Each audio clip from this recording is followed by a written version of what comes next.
The night air settles softly over the Nile. The river moves through the darkness with hardly a sound. Gentle ripples drip beneath the moonlight. Reeds along the banks sway slowly in a warm breeze that has traveled across fields, villages, and stretches of quiet desert. Most of the day's work has ended now. The voices that filled the roads have faded. The animals are resting. The workshops have grown still. Small lamps flicker behind mud-brick walls. Somewhere in the darkness, a dog shifts in its sleep. Somewhere else, water laps gently against a fishing boat tied near the shore. Ancient Egypt often appears in memory as a land of giant monuments, shining temples, and powerful rulers. Yet for most people, life was something much smaller. Most people would never command armies. Most people would never wear fine jewelry.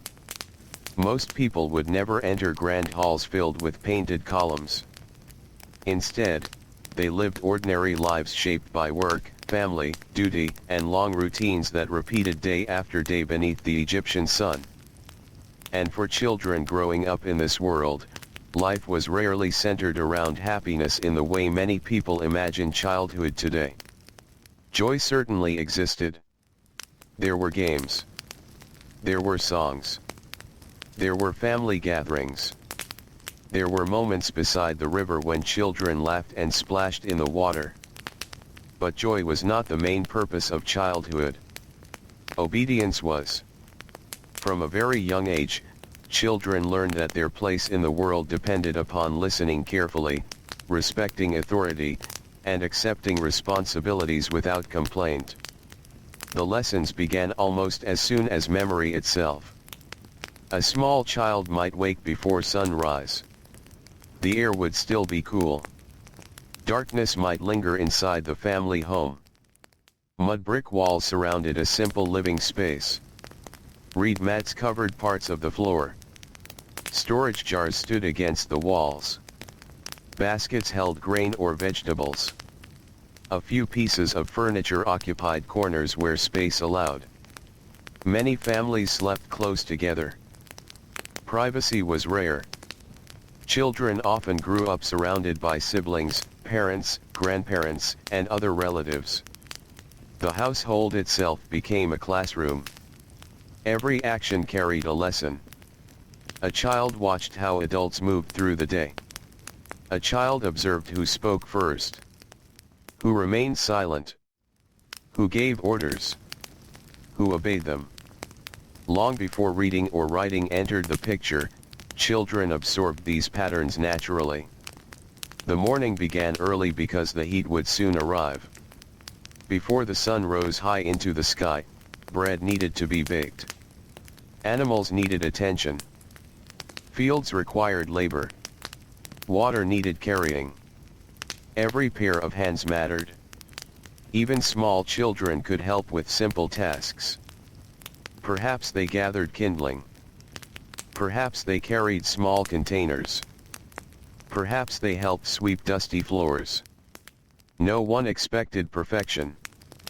But participation mattered. Learning responsibility began through practice. The world around them reinforced the lesson constantly. The Nile River governed life. Its floods determined harvests. Its waters supported farms. Its rhythms shaped entire communities. When the river rose, people adapted. When the river receded, people adapted again. Nature itself demanded cooperation and discipline. A child who ignored instructions could create problems for the entire household. Because survival depended upon shared effort, obedience became more than a personal virtue. It became a practical necessity. As dawn arrived, villages slowly awakened. Smoke drifted upward from cooking fires. Donkeys moved along narrow roads. Farmers prepared tools. Merchants arranged goods. The scent of baking bread mixed with dust and river air. Children witnessed all of it. Every morning offered another lesson. Work came first. Comfort came later. In wealthier households, childhood looked somewhat different. Yet obedience remained equally important. The sons and daughters of officials often received education unavailable to ordinary people. They might learn writing. They might study mathematics. They might train for positions within government administration. Even so, discipline stood at the center of instruction. Ancient Egyptian texts that survive today often praise respectful behavior. They celebrate listening. They admire self-control. Again and again, the message appears. A successful person knows how to obey before learning how to lead.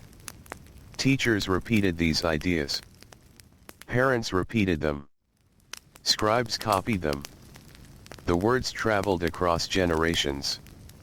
For a child, these lessons could feel as permanent as the river itself. Many children never attended formal schools. Most families could not spare the labor. Fields needed workers. Craftsmen needed assistants. Fishing boats needed crews.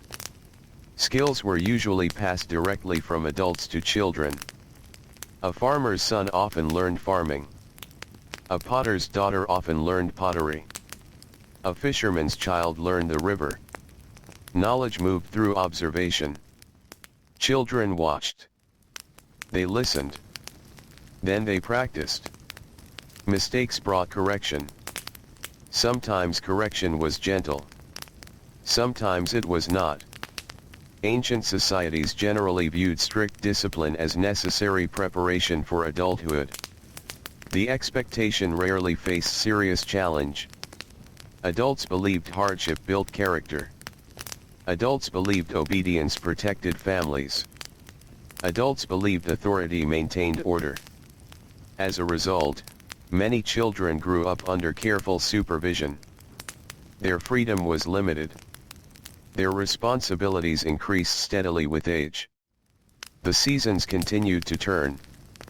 The heat of midday settled across villages. By afternoon, the sun could feel relentless. Workers sought shade whenever possible. Children helping in fields experienced the same exhaustion as adults. Sandals scraped across dusty ground. Sweat gathered beneath simple linen clothing. The work continued because it had to continue.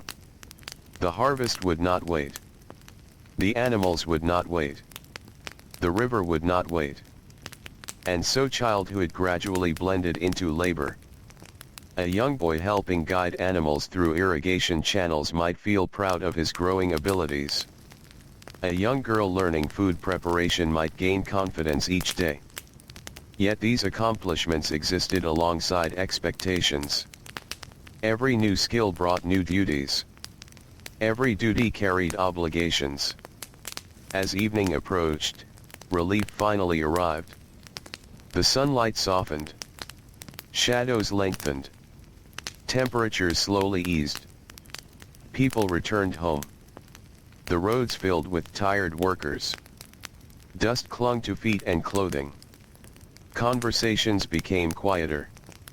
The day's energy faded. Inside homes, preparations for the evening meal began. Grinding grain required effort. Making bread required effort. Everything required effort. Children remained involved. Someone fetched water. Someone gathered fuel. Someone helped prepare food. Meals themselves were often simple. Bread formed the foundation. Vegetables, fish, beans, onions, and other foods appeared depending on location, season, and wealth. Families sat together. Stories were shared. Advice was offered. Instructions for tomorrow were given. These moments around food provided some of the warmest memories many children carried into adulthood. Yet even here, lessons continued. Children learned manners. Children learned respect. Children learned where they belonged within family structure. The household functioned like a small world. Everyone held a place. Everyone carried responsibilities. After sunset, darkness spread quickly. Without modern lighting, night transformed daily life. Small oil lamps provided limited illumination. Their glow flickered against mud-brick walls. Shadows danced softly in corners. Outside, stars filled the sky. The desert night often felt vast beyond imagination. Children lying on reed mats could hear distant sounds drifting through the darkness. The call of animals. The movement of water. The quiet voices of neighbors. Fatigue arrived naturally after long days. Sleep came early. Morning would come soon enough. For many children, dreams offered one of the few places untouched by duty. Yet even dreams ended with sunrise. And sunrise always brought work. As years passed, expectations deepened. A small child helping with chores eventually became an adolescent carrying serious responsibilities. Boys approached adult labor. Girls approached adult household management. Marriage discussions might begin surprisingly early compared to modern expectations. The transition from childhood happened gradually but unmistakably. There was rarely a long period devoted solely to personal exploration. Communities expected contribution. Contribution required obedience. The connection appeared obvious to most adults. Order preserved stability. Stability preserved survival. Across Egypt, countless children followed similar paths. In villages near the Nile. In crowded towns. In farming communities. In households belonging to craftsmen, merchants, fishermen, and laborers. Individual experiences varied. Some families were kind. Some families were harsh. Some children enjoyed unusual opportunities. Others faced difficult circumstances. Yet beneath these differences, common themes remained. Respect authority. Learn your duties. Contribute to the household. Accept correction. Prepare for adulthood. The messages repeated endlessly. They appeared in conversations. They appeared in education. They appeared in work. They appeared in religion. Ancient Egyptian society valued balance and order. The concept touched nearly every part of life. Children learned that personal desires often stood behind communal needs. A family required cooperation. A village required cooperation. The kingdom itself required cooperation. The expectation felt natural because everyone around them believed the same thing. No one considered childhood a separate world detached from adult concerns. Children lived within the larger community from the beginning. They observed its struggles. They shared its burdens. They learned its rules. The Nile continued flowing through all of it. Generation after generation. Century after century. The river witnessed children becoming workers. Workers becoming parents. Parents becoming elders. The cycle never seemed to end. Tonight, as moonlight reflects across calm water, another village settles into sleep. A child curls beneath a simple blanket. Nearby, tired parents rest after a long day. The lamp burns low. The air grows cooler. Outside, the river continues its patient journey through the darkness. And tomorrow, before the first light touches the horizon, lessons of obedience, duty, and responsibility will quietly begin again. The darkness remains gentle for a little while longer. The village sleeps beneath a sky crowded with stars. The Nile glides quietly through the night, carrying cool air across the water. Palm trees stand motionless. Boats rest against the shore.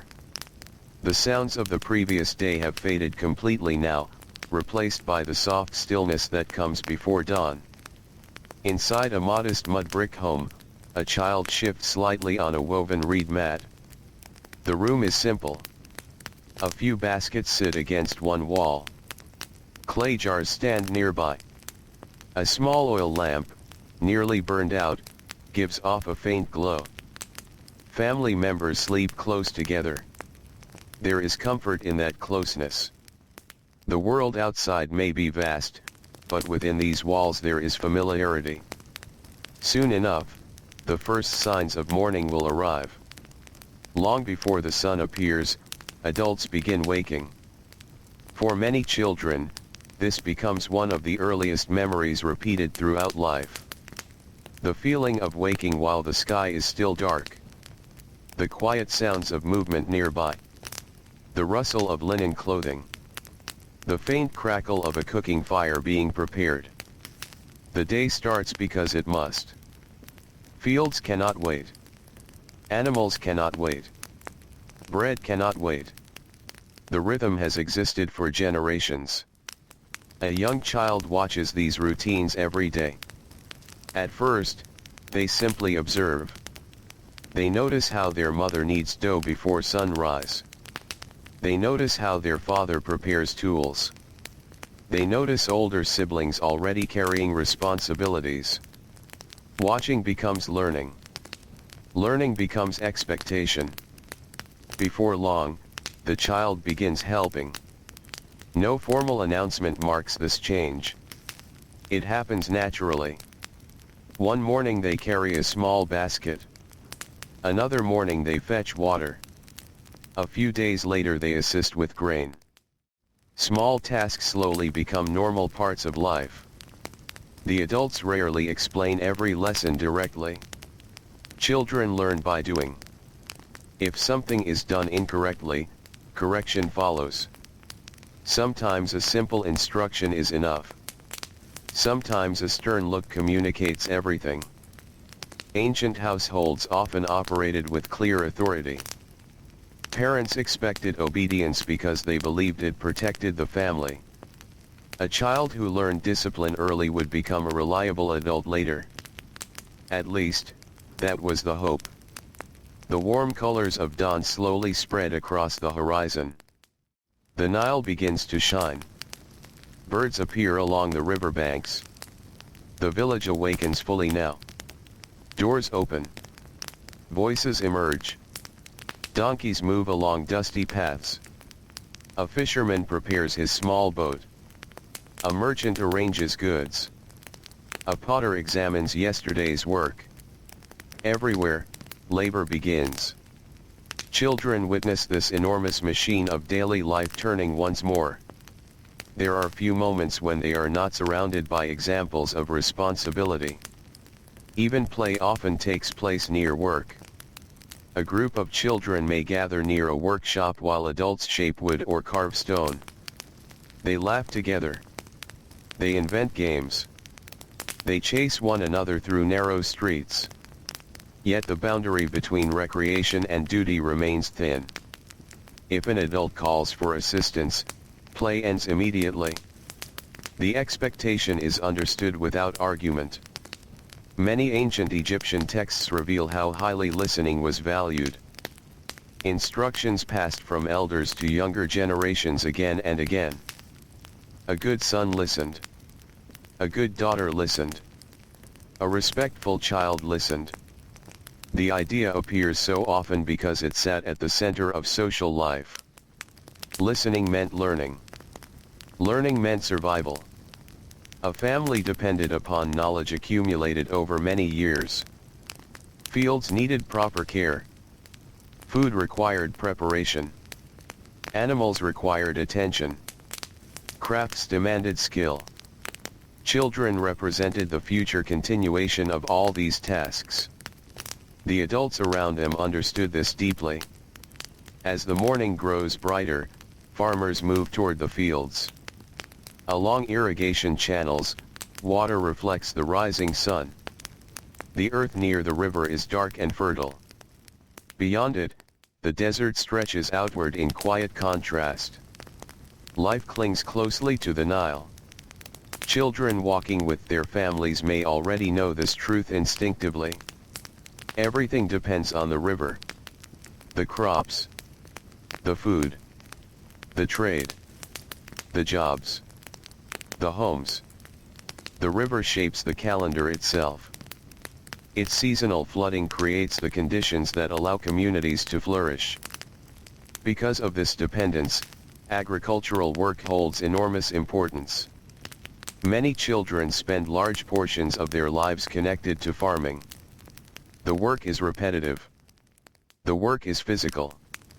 The work teaches patience. Seeds must be planted.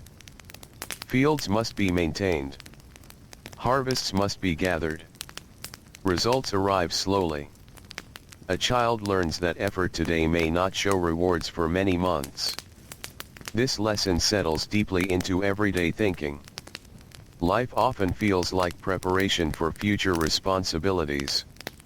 The sun climbs higher. Heat spreads across the land. Dust rises beneath countless footsteps. The coolness of dawn becomes a distant memory. Workers continue despite the temperature.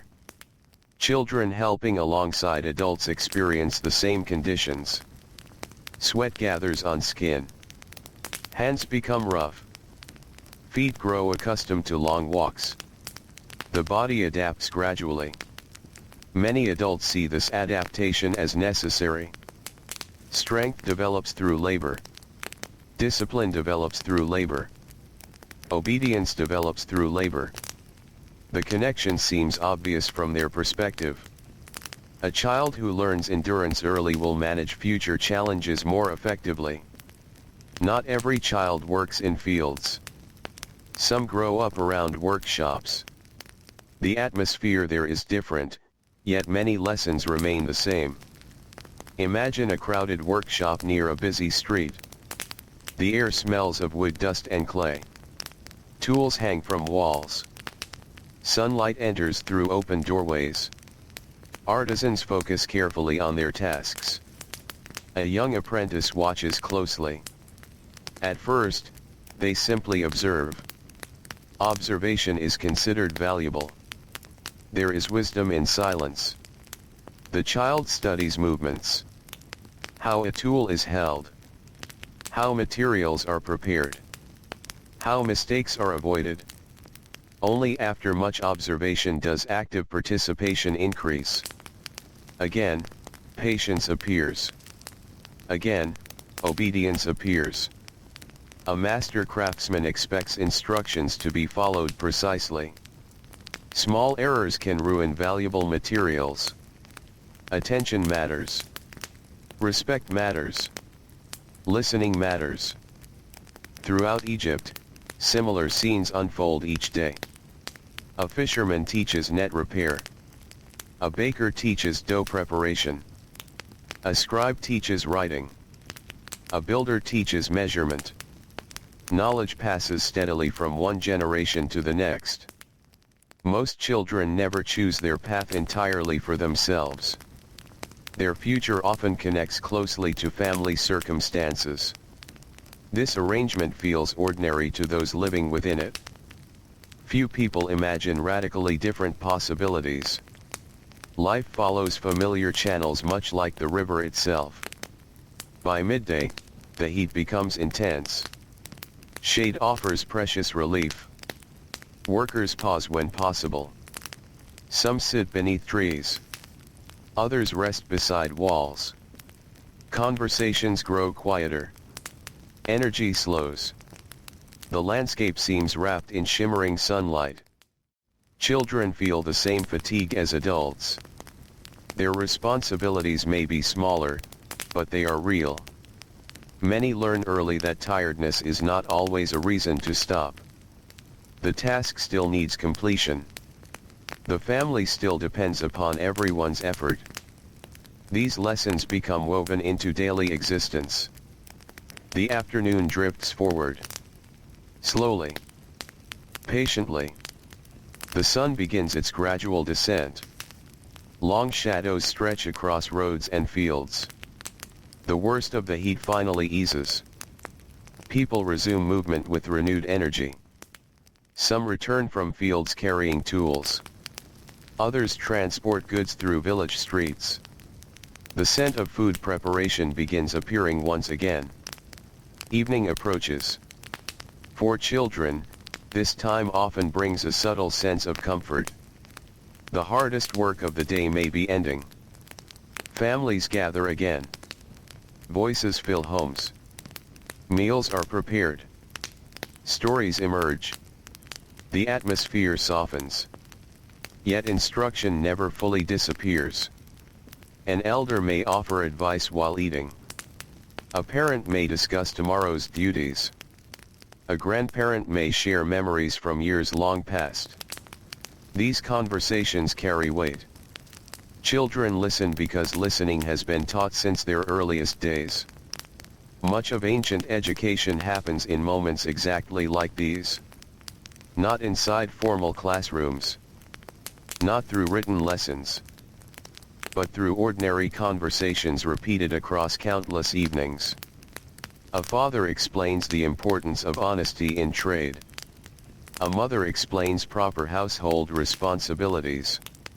An older relative describes how difficult years were survived. Knowledge flows quietly between generations. The process feels natural. No ceremony surrounds it. The lessons simply become part of life. Outside, darkness gradually returns. The Nile reflects moonlight once more. The village grows quieter. Cooking fires fade. Doors close. Animals settle for the night. Above everything, the stars appear again. For a child lying awake briefly before sleep, the sky may seem endless. The future remains unseen. Yet adults already imagine that future clearly. They hope the child will become dependable, respectful, hardworking, obedient. These qualities receive praise because they support the family and community. Joy is welcome when it appears. Laughter is welcome. Play is welcome. But duty always comes first. This idea surrounds childhood from every direction. And because every adult reinforces it, the lesson sinks deeply into the heart. The night grows calmer. A gentle breeze drifts through narrow streets. Somewhere, river water touches the shore with a soft sound. The lamp inside the home burns lower and lower. Eyes grow heavy. Voices fade. Tomorrow's work waits patiently beyond the darkness. And while the child sleeps, the ancient world continues its slow and steady rhythm beside the timeless waters of the Nile. The Nile continues its quiet journey through the darkness. Its waters move beneath the stars just as they did for countless generations before. The river does not hurry. It never seems concerned with time. Villages rest along its banks. Palm trees stand in silhouette against the night sky. Fishing boats drift gently where they have been secured for the evening. Within the sleeping settlements, the air has cooled. The heat of the day has finally loosened its grip. Workers rest their tired bodies. Children sleep beside parents and siblings. The village seems peaceful now. Yet even in sleep, tomorrow is already waiting. Long before sunrise, movement begins once again. A distant rooster calls. A door creaks open. Somewhere nearby, footsteps cross a packed earth floor. Another day is arriving. For children growing up in ancient Egypt, every new day carried familiar expectations. The lessons did not stop. The responsibilities did not disappear. Instead, they slowly increased as the years passed. A child who once carried only small bundles of firewood might now help manage animals. A child who once fetched water might now assist with preparing meals for an entire household. The transition happened gradually. There was no single moment when childhood ended. The line between child and adult was often difficult to see. Responsibility simply grew larger each year. As dawn spreads across the eastern horizon, golden light begins touching the river.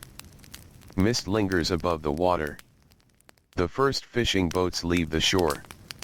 Their wooden hulls cut silently through the calm surface. The fishermen know these waters well.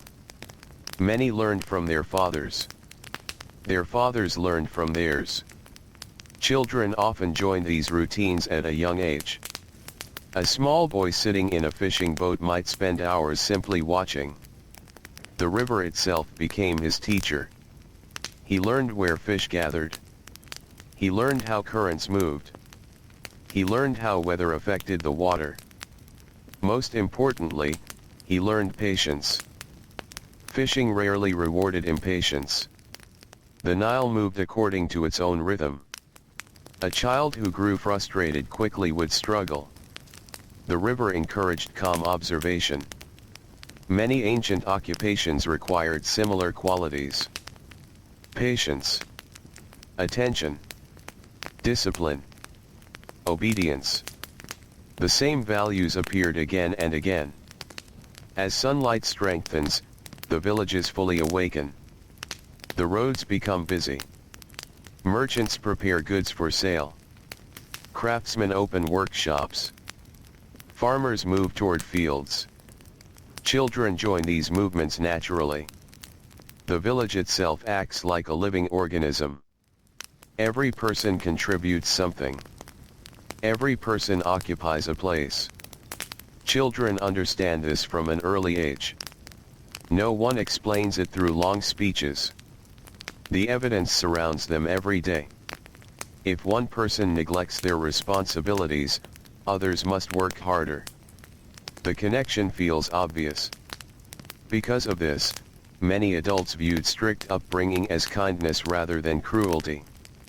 They believed they were preparing children for reality. Life could be difficult. Floods might fail. Illness could appear. Harvests could disappoint. Food supplies could become limited. Families needed dependable members. Children therefore received constant reminders about proper behavior. Ancient Egyptian writings often preserve these concerns. Advice literature survives from many centuries ago. Within these texts, elders offer guidance to younger people. Again and again, they praise humility. Again and again, they encourage respect. Again and again, they emphasize self-control. The ideal child was not rebellious. The ideal child was dependable. Dependability offered security. Security offered stability. And stability was treasured. The morning progresses. The sun climbs steadily higher. Along dusty roads, children carry baskets. Others accompany parents to markets. Some assist in workshops. Others remain at home helping with domestic tasks. The work varies. The expectations remain similar. Listen carefully. Do your part. Learn from those with experience. Many girls spent considerable time learning household management. This work required far more skill than outsiders sometimes imagine. Food preparation alone involved many stages. Grain needed grinding. Dough required mixing. Bread required baking. Water needed carrying. Storage containers required monitoring. Every task consumed time and effort. A young girl often learned through observation first. She watched older women. She copied movements. She repeated routines. Gradually she became more capable. Each year brought greater trust. Each year brought greater responsibility. The process unfolded slowly, almost invisibly. One day she realizes she can complete tasks independently. Yet this independence still exists within a larger framework of family expectations. Freedom and duty remain closely connected. For boys, the pattern often follows a similar path. Their specific tasks may differ, but the structure remains familiar. Observation becomes participation. Participation becomes responsibility. Responsibility becomes expectation. Many boys spend long hours outdoors. The Egyptian sun becomes a constant companion. Fields stretch beside irrigation channels. The earth smells rich after contact with river water. Farm animals move slowly through the heat. Work continues. Children learn endurance because there is little alternative. The environment itself teaches persistence. By late morning, temperatures rise noticeably. Shadows shrink beneath the powerful sun. Dust hangs in the air. Workers wipe sweat from their faces. Children experience the same heat. Their bodies gradually adapt. The seasons bring some variation, but warmth remains a defining feature of life. The climate influences nearly every routine. Work begins early. Rest occurs when possible. Activities adjust according to temperature. Ancient childhood unfolds beneath this ever-present sun. And through it all, adults continue teaching. Sometimes the lessons are practical. How to repair a tool. How to prepare food. How to care for animals. Sometimes the lessons are moral. How to speak respectfully. How to avoid conflict. How to honor family obligations. Both forms of education matter equally. Knowledge alone is not enough.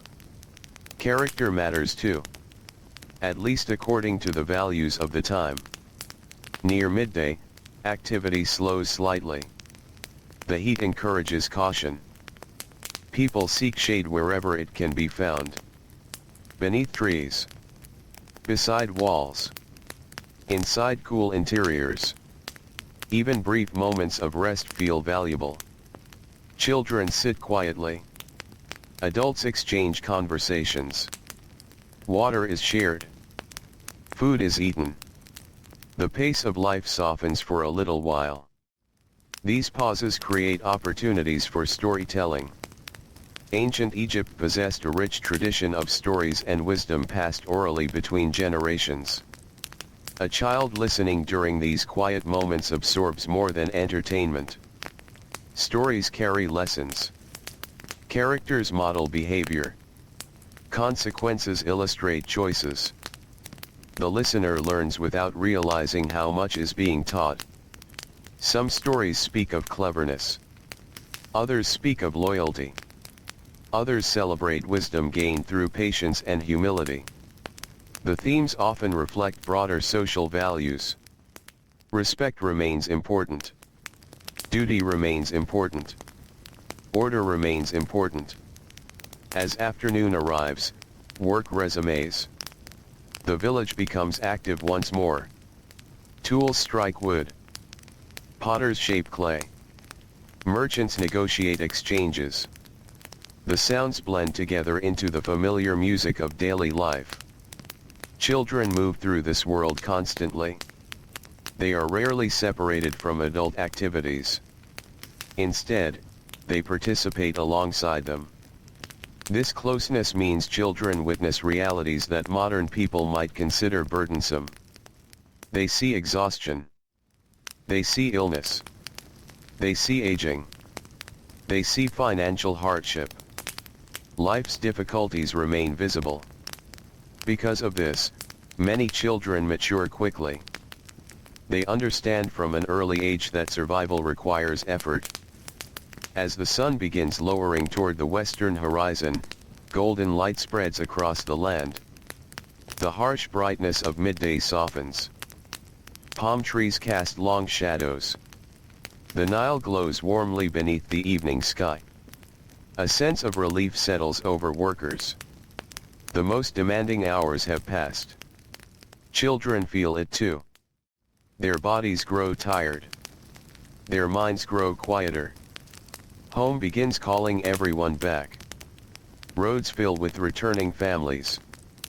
Dust rises beneath countless sandals. The smell of cooking drifts through the air. Somewhere, bread bakes in clay ovens. Somewhere, fish cooks over small fires. The village enters another familiar transition. Day gradually becomes evening. Evening gradually becomes night. Inside homes, families gather once more. The atmosphere feels different now. More relaxed.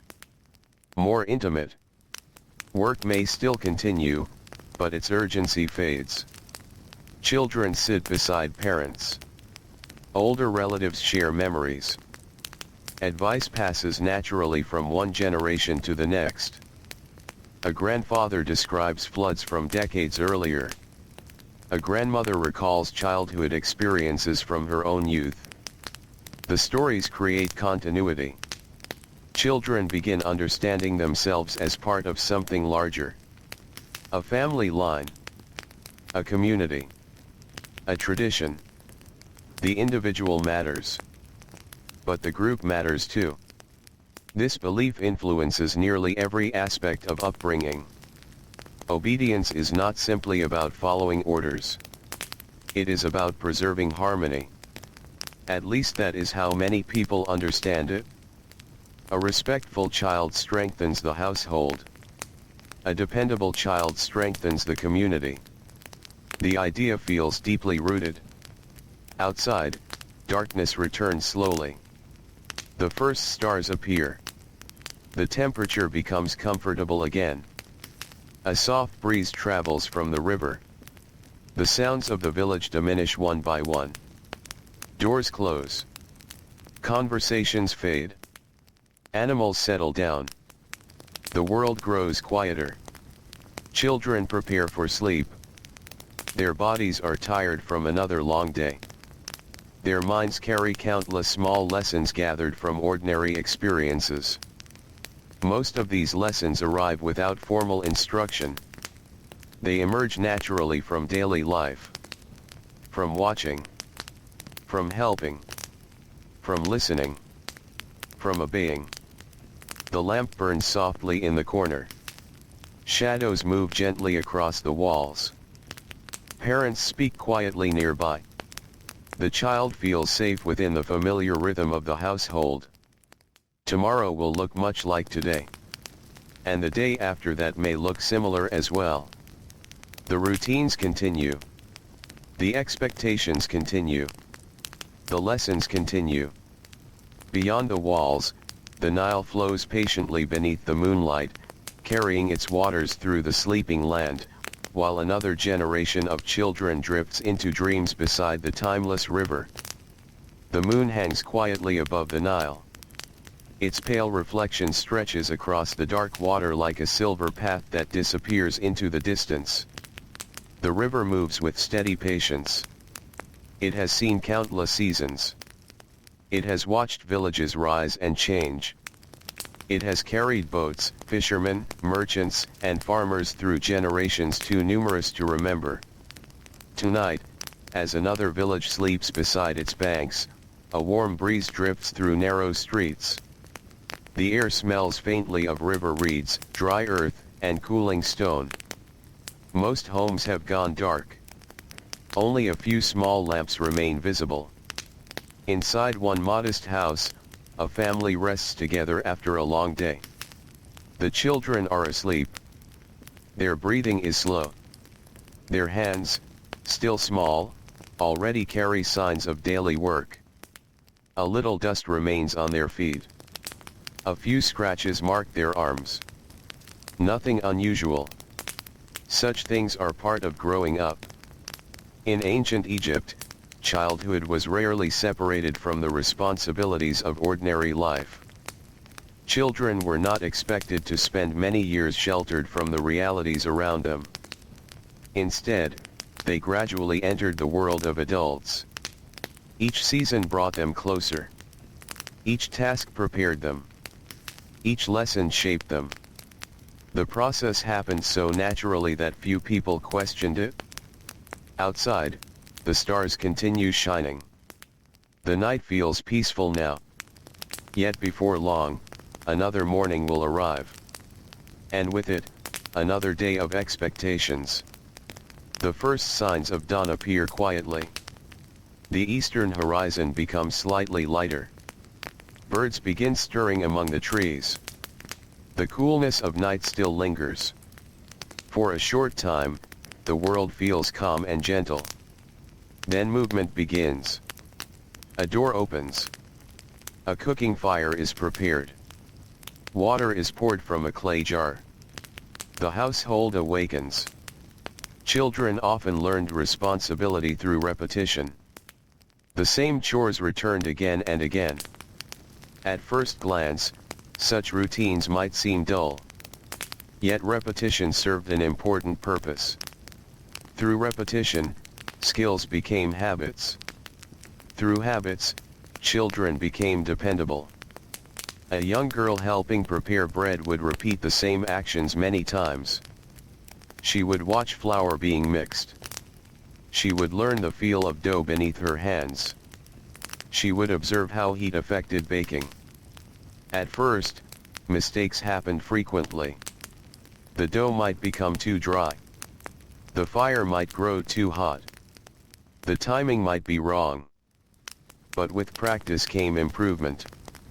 Adults expected patience during this process. Learning required time. The same pattern appeared everywhere.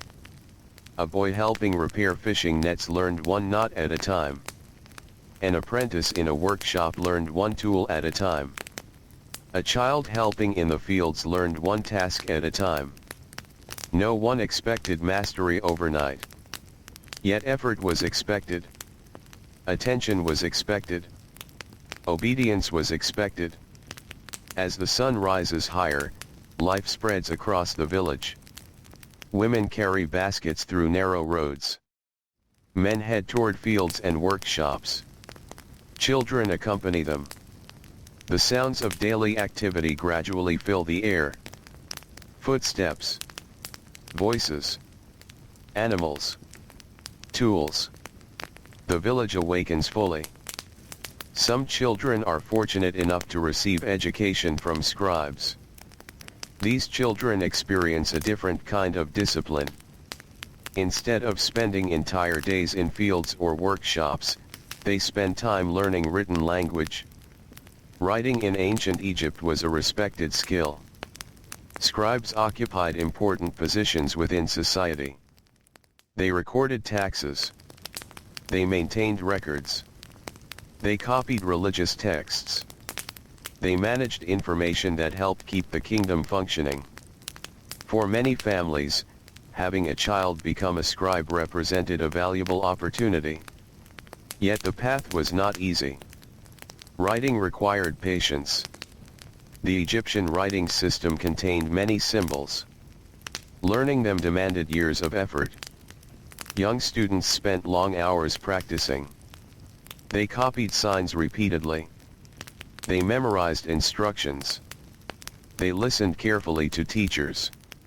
Mistakes were corrected. Lessons were repeated. The atmosphere remained serious. Ancient education focused heavily on discipline. A student who paid attention might earn praise. A student who ignored instructions could face criticism.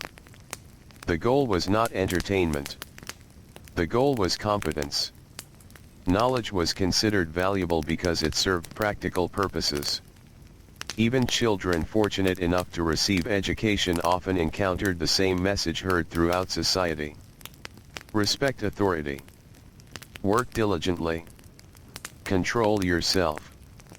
These ideas appeared almost everywhere. The sun continues climbing. The day becomes warmer. Dust rises from busy roads. Merchants arrange goods beneath simple coverings that provide shade. Markets begin filling with activity. Children sometimes accompany parents to these crowded places. For a young child, the market can seem fascinating. Voices blend together. Different foods appear on display. Strangers arrive from nearby communities. Goods from distant places occasionally appear. Yet even here, lessons continue. A parent explains prices. A parent discusses fair trade. A parent demonstrates proper behavior in public. Children learn by observing. Observation remains one of the most powerful forms of education. No classroom is required. The world itself becomes a teacher. Along the riverbanks, fishermen continue their work. The Nile remains busy throughout much of the day. Boats move slowly across the water. Nets are cast. Fish are sorted. Repairs are made. Children helping nearby witness every step. The work appears ordinary because it is ordinary. Yet ordinary routines shape entire lives. Many adults can remember learning these same tasks when they were young. Now they pass that knowledge forward. The chain continues. Generation after generation. The heat grows stronger. By midday, the landscape seems wrapped in sunlight. The bright sky stretches endlessly above. Workers seek moments of shade whenever possible. Children do the same. A brief rest beneath a tree feels precious. Water cools dry throats. Conversation slow. The pace of the day softens. During these quiet periods, older family members sometimes share advice. Ancient societies often valued the wisdom of age. Elders had survived floods, droughts, illness, and countless challenges. Their experiences carried authority. Children were expected to listen respectfully. An older relative might speak about honesty. Another might discuss patience. Someone else might describe the importance of hard work. These lessons were not delivered as formal speeches. They emerged naturally during daily life. A comment while preparing food. A story while resting in the shade. A reminder during a chore. Little by little, values passed between generations. The afternoon arrives. The heat remains heavy. Workers continue despite their fatigue. Children learn something important from watching adults. They learn that many responsibilities continue even when people feel tired. The crops still need attention. The animals still need care. The household still requires work. Ancient life demanded persistence. This persistence shaped childhood deeply. A child who wished to avoid unpleasant tasks usually had little choice. Duties belonged to everyone. The expectation felt normal because it surrounded them from birth. As the day moves forward, shadows begin lengthening once more. The light changes. Golden colors spread across the land. The harshness of midday slowly fades. A sense of relief appears throughout the village. People know evening is approaching. Work continues, but the end is finally visible. Children often look forward to this time. Not because responsibilities disappear completely. They rarely do. But evening brings togetherness. Families return home. Meals are prepared. The pace becomes gentler. Inside homes, cooking begins. The smell of bread fills the air. Vegetables simmer. Fish cooks over small fires. Children assist wherever needed. Even simple meals require effort. Nothing appears magically. Every part of life involves labor from someone. This reality remains visible everywhere. Perhaps this is one reason obedience was valued so highly. Families depended upon cooperation. Without cooperation, daily life became much harder. As darkness approaches, conversations grow warmer. The day's hardest work is behind them. Parents ask questions. Children answer. Stories are shared. Advice is offered. Sometimes laughter appears. Ancient childhood was not joyless. Far from it. Children found happiness in many places. They played games. They formed friendships. They enjoyed festivals. They explored riverbanks. They listened to stories. They laughed with siblings. Joy certainly existed. But joy was not considered the primary purpose of childhood. Preparation was. Adults viewed childhood as training for adulthood. A future farmer needed skills. A future craftsperson needed skills. A future parent needed skills. The years of youth served as preparation for responsibilities still to come. As night settles across the village once again, lamps flicker softly inside homes. Outside, the stars return. The Nile reflects moonlight. The air cools pleasantly. Children prepare for sleep after another long day. Their bodies are growing. Their knowledge is growing. Their responsibilities are growing. Most of this growth happens gradually. So gradually that it often goes unnoticed. 1 year a child follows instructions. Several years later that same child gives instructions to younger siblings. The change feels natural. Almost invisible. The cycle continues. Nearby, tired workers stretch out on reed mats. Parents close their eyes. The household becomes quiet. Only the occasional sound of night insects drifts through the darkness. The lamp burns lower. The stars shine above the sleeping village. And beyond it all, the patient waters of the Nile continue flowing through the night, carrying another peaceful evening into the endless rhythm of ancient Egypt. The Nile moves through the darkness with the same calm rhythm it carried yesterday. Its waters slip past sleeping villages and quiet fields. Moonlight rests upon the river like a thin layer of silver. Along the banks, reeds whisper softly whenever the breeze passes through them. Palm trees stand still beneath the stars. The world feels peaceful now. The heat has faded. The roads are empty. The workshops are silent.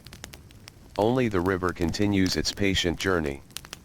Inside the homes scattered along its banks, families sleep close together. Children rest after another day filled with chores, lessons, and routines. Their hands have learned a little more. Their minds have learned a little more. Tomorrow will bring new expectations. But for now, there is only quiet. A child turns slightly beneath a linen covering.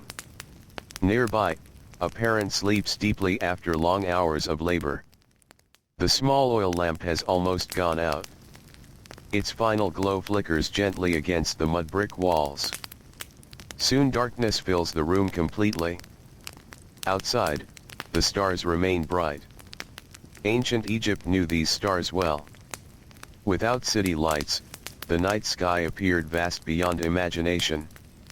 Children often grew up beneath this immense ceiling of light. They learned the familiar shapes that returned each season. They watched the heavens move across the darkness. The stars seemed eternal. Just like the river. Just like the routines of daily life. Eventually, the first hint of dawn appears once more. The cycle begins again. The eastern sky slowly brightens. Birds awaken among the trees. The cool air carries the scent of water and earth. Before long, the village begins to stir. A mother rises first. She prepares for another day. A father follows soon after. Children sleep for a little longer. Then their day begins too. Many children learned responsibility through household chores long before they entered adulthood. The tasks might seem small when viewed individually. Sweeping floors. Carrying water. Watching younger siblings. Gathering fuel. Helping prepare meals. Yet together, these duties occupied many hours. More importantly, they taught habits. Habits of attention. Habits of patience. Habits of cooperation. Every completed task reinforced the idea that each person contributed to the family. No one existed entirely apart from the household. Everyone depended upon one another. As sunlight spreads across the village, people emerge from their homes. The roads become active. Dust rises beneath sandals. Voices drip through the morning air. Some children walk beside parents. Others hurry ahead carrying baskets or tools. The entire community seems to move together. Ancient villages often felt deeply interconnected. Neighbors knew one another. Families relied upon one another. Children grew up surrounded by familiar faces. This closeness offered comfort. It also created expectations. Behavior rarely went unnoticed. Adults paid attention. Elders paid attention. The community itself became part of a child's education. Respecting family mattered. Respecting neighbors mattered. Respecting authority mattered. These values appeared everywhere. A child could hear the same lessons repeated by parents, grandparents, teachers, and community leaders. The message remained remarkably consistent. Good behavior strengthened a group. Selfish behavior weakened it. The idea settled deeply into daily life. The morning grows brighter. Near the river, fishermen prepare their equipment. Their boats rest against the shore. Nets require inspection. Repairs require attention. Young helpers often assist with these preparations. Fishing demands skill. It also demands patience. Children learn quickly that rushing usually creates problems. A poorly repaired net can fail. A missed detail can cost valuable time. Adults therefore encourage careful work. Slow work. Attentive work. Many lessons of obedience are actually lessons of patience. The two often travel together. Farther inland, fields stretch toward the horizon. Farmers begin another day of labor.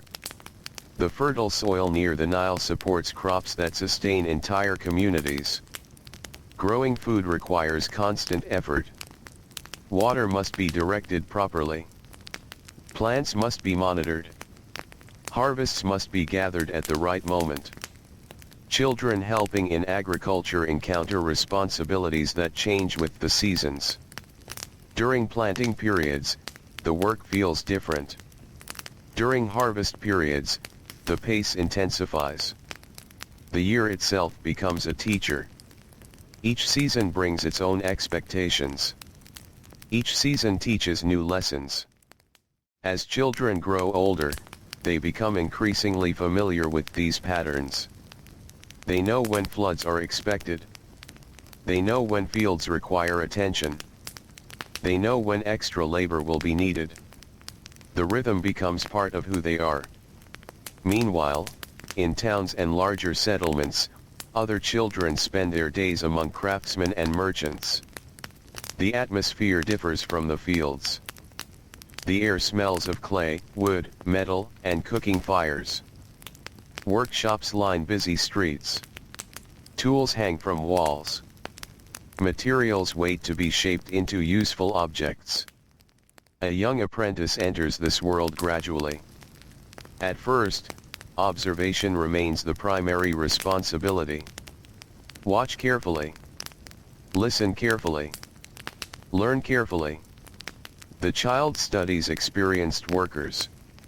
Every movement contains information. Every routine carries purpose. Adults often believe that careful observation builds character. It teaches humility. It teaches patience. It teaches respect for knowledge earned through years of practice.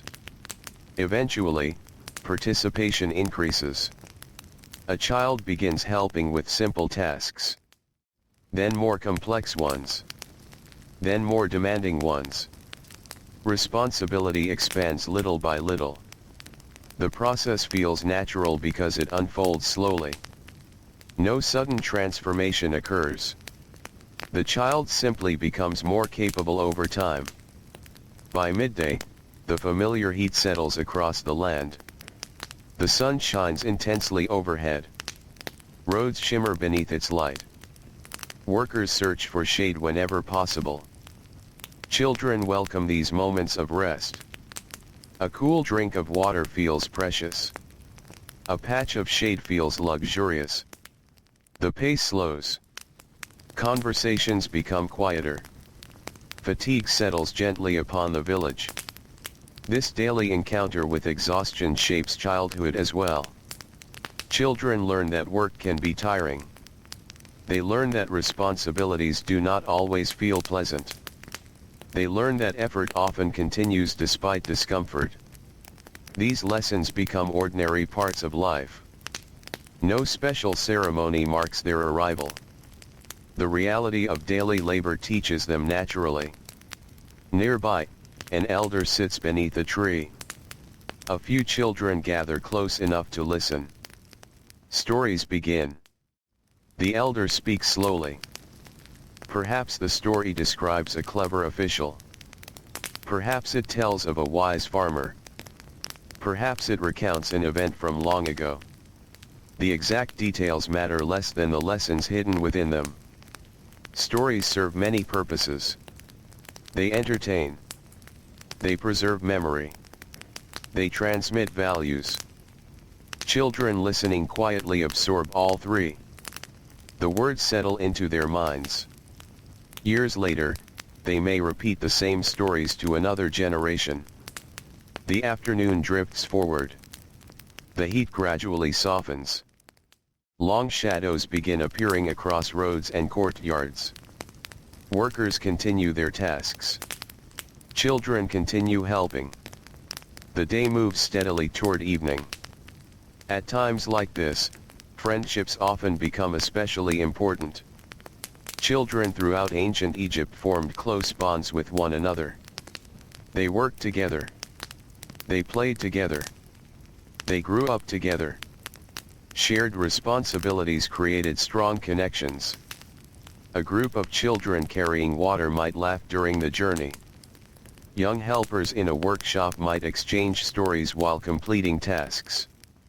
Friends found moments of joy within ordinary routines. Even in a world focused heavily on duty, childhood still contained warmth. Still contained companionship. Still contained simple pleasures. The difference was that these pleasures existed alongside responsibility rather than replacing it. As sunset approaches, the sky begins changing color. Golden light spreads across the river. The Nile reflects orange and red hues that shimmer gently upon its surface. Boats return toward shore. Farmers head home. Merchants close their stalls. The village begins its evening transformation. Cooking fires appear one by one. The scent of bread drifts through the air. Families gather together. The atmosphere becomes softer. More relaxed. Children help prepare meals. Then they sit beside parents and relatives. Conversations flow naturally. The events of the day are discussed. Advice is offered. Questions are answered. The household becomes a place of learning once again. Much of childhood education happens during these quiet evenings. Not through formal lessons. Not through written instructions. But through ordinary conversation. A parent explains why honesty matters. A grandparent shares memories from years ago.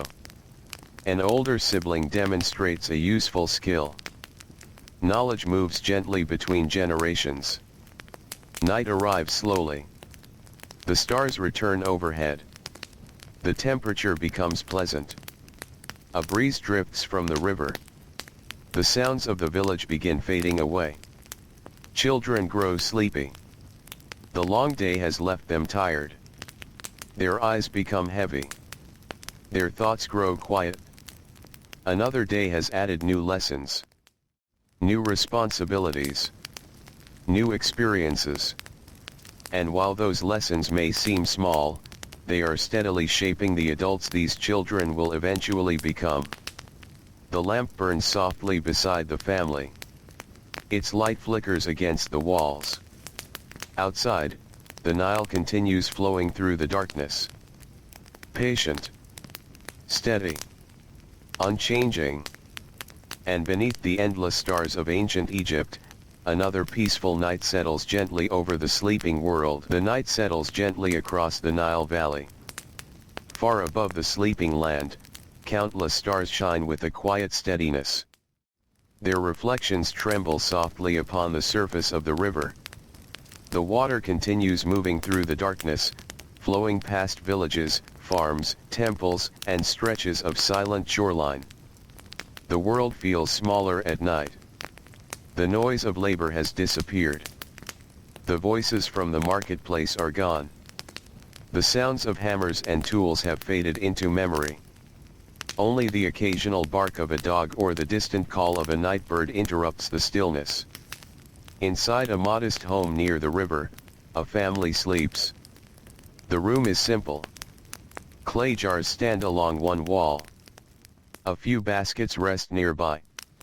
Reed mats cover part of the floor. The air feels cooler than it did during the day. For a few precious hours, everyone can rest. Children who spent the day carrying water, helping with chores, or assisting parents finally relax their tired bodies. Their hands are still. Their feet are still. Their responsibilities pause for a little while. But only for a little while. The first light of dawn always returns. And with it comes another day. The horizon begins to glow. A pale band of light appears in the east. Slowly, almost unnoticed, darkness gives way to morning. The stars fade. The river brightens. Birds begin calling from trees and river reeds. The village awakens once more. This rhythm never seems to stop. Day follows night. Night follows day. Children grow up inside this endless cycle. The routines become so familiar that they rarely need explanation. A child knows when it is time to wake. A child knows when it is time to help.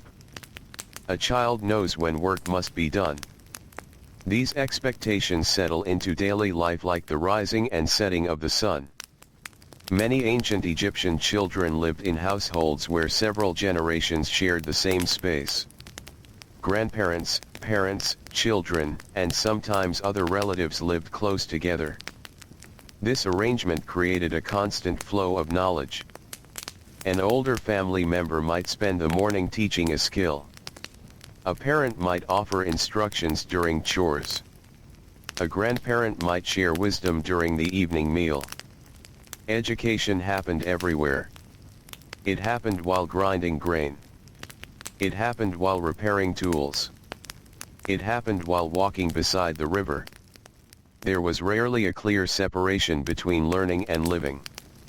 The two were woven together. As the morning progresses, the village becomes busy. Smoke rises from cooking fires. The smell of fresh bread drifts through narrow streets. Donkeys move slowly along dusty roads. Workers head toward fields and workshops. Children join them. Many children spent much of their early lives simply learning how to pay attention. This may sound like a small thing. Yet in a world where skills passed directly from one generation to the next, attention was incredibly important. A distracted child missed valuable lessons. A careful child absorbed knowledge constantly. Adults noticed the difference. Again and again, children were encouraged to watch carefully. Listen carefully. Think carefully. The ability to observe became a valuable skill. Imagine a young girl helping her mother prepare bread. The mother does not explain every detail through long instructions. Instead, the child watches. She notices how much grain is used. She notices how the dough feels. She notices how the oven is prepared. Day after day, these observations accumulate. Eventually the child can perform the task herself. The same process unfolds in countless homes across Egypt. The same patient transfer of knowledge.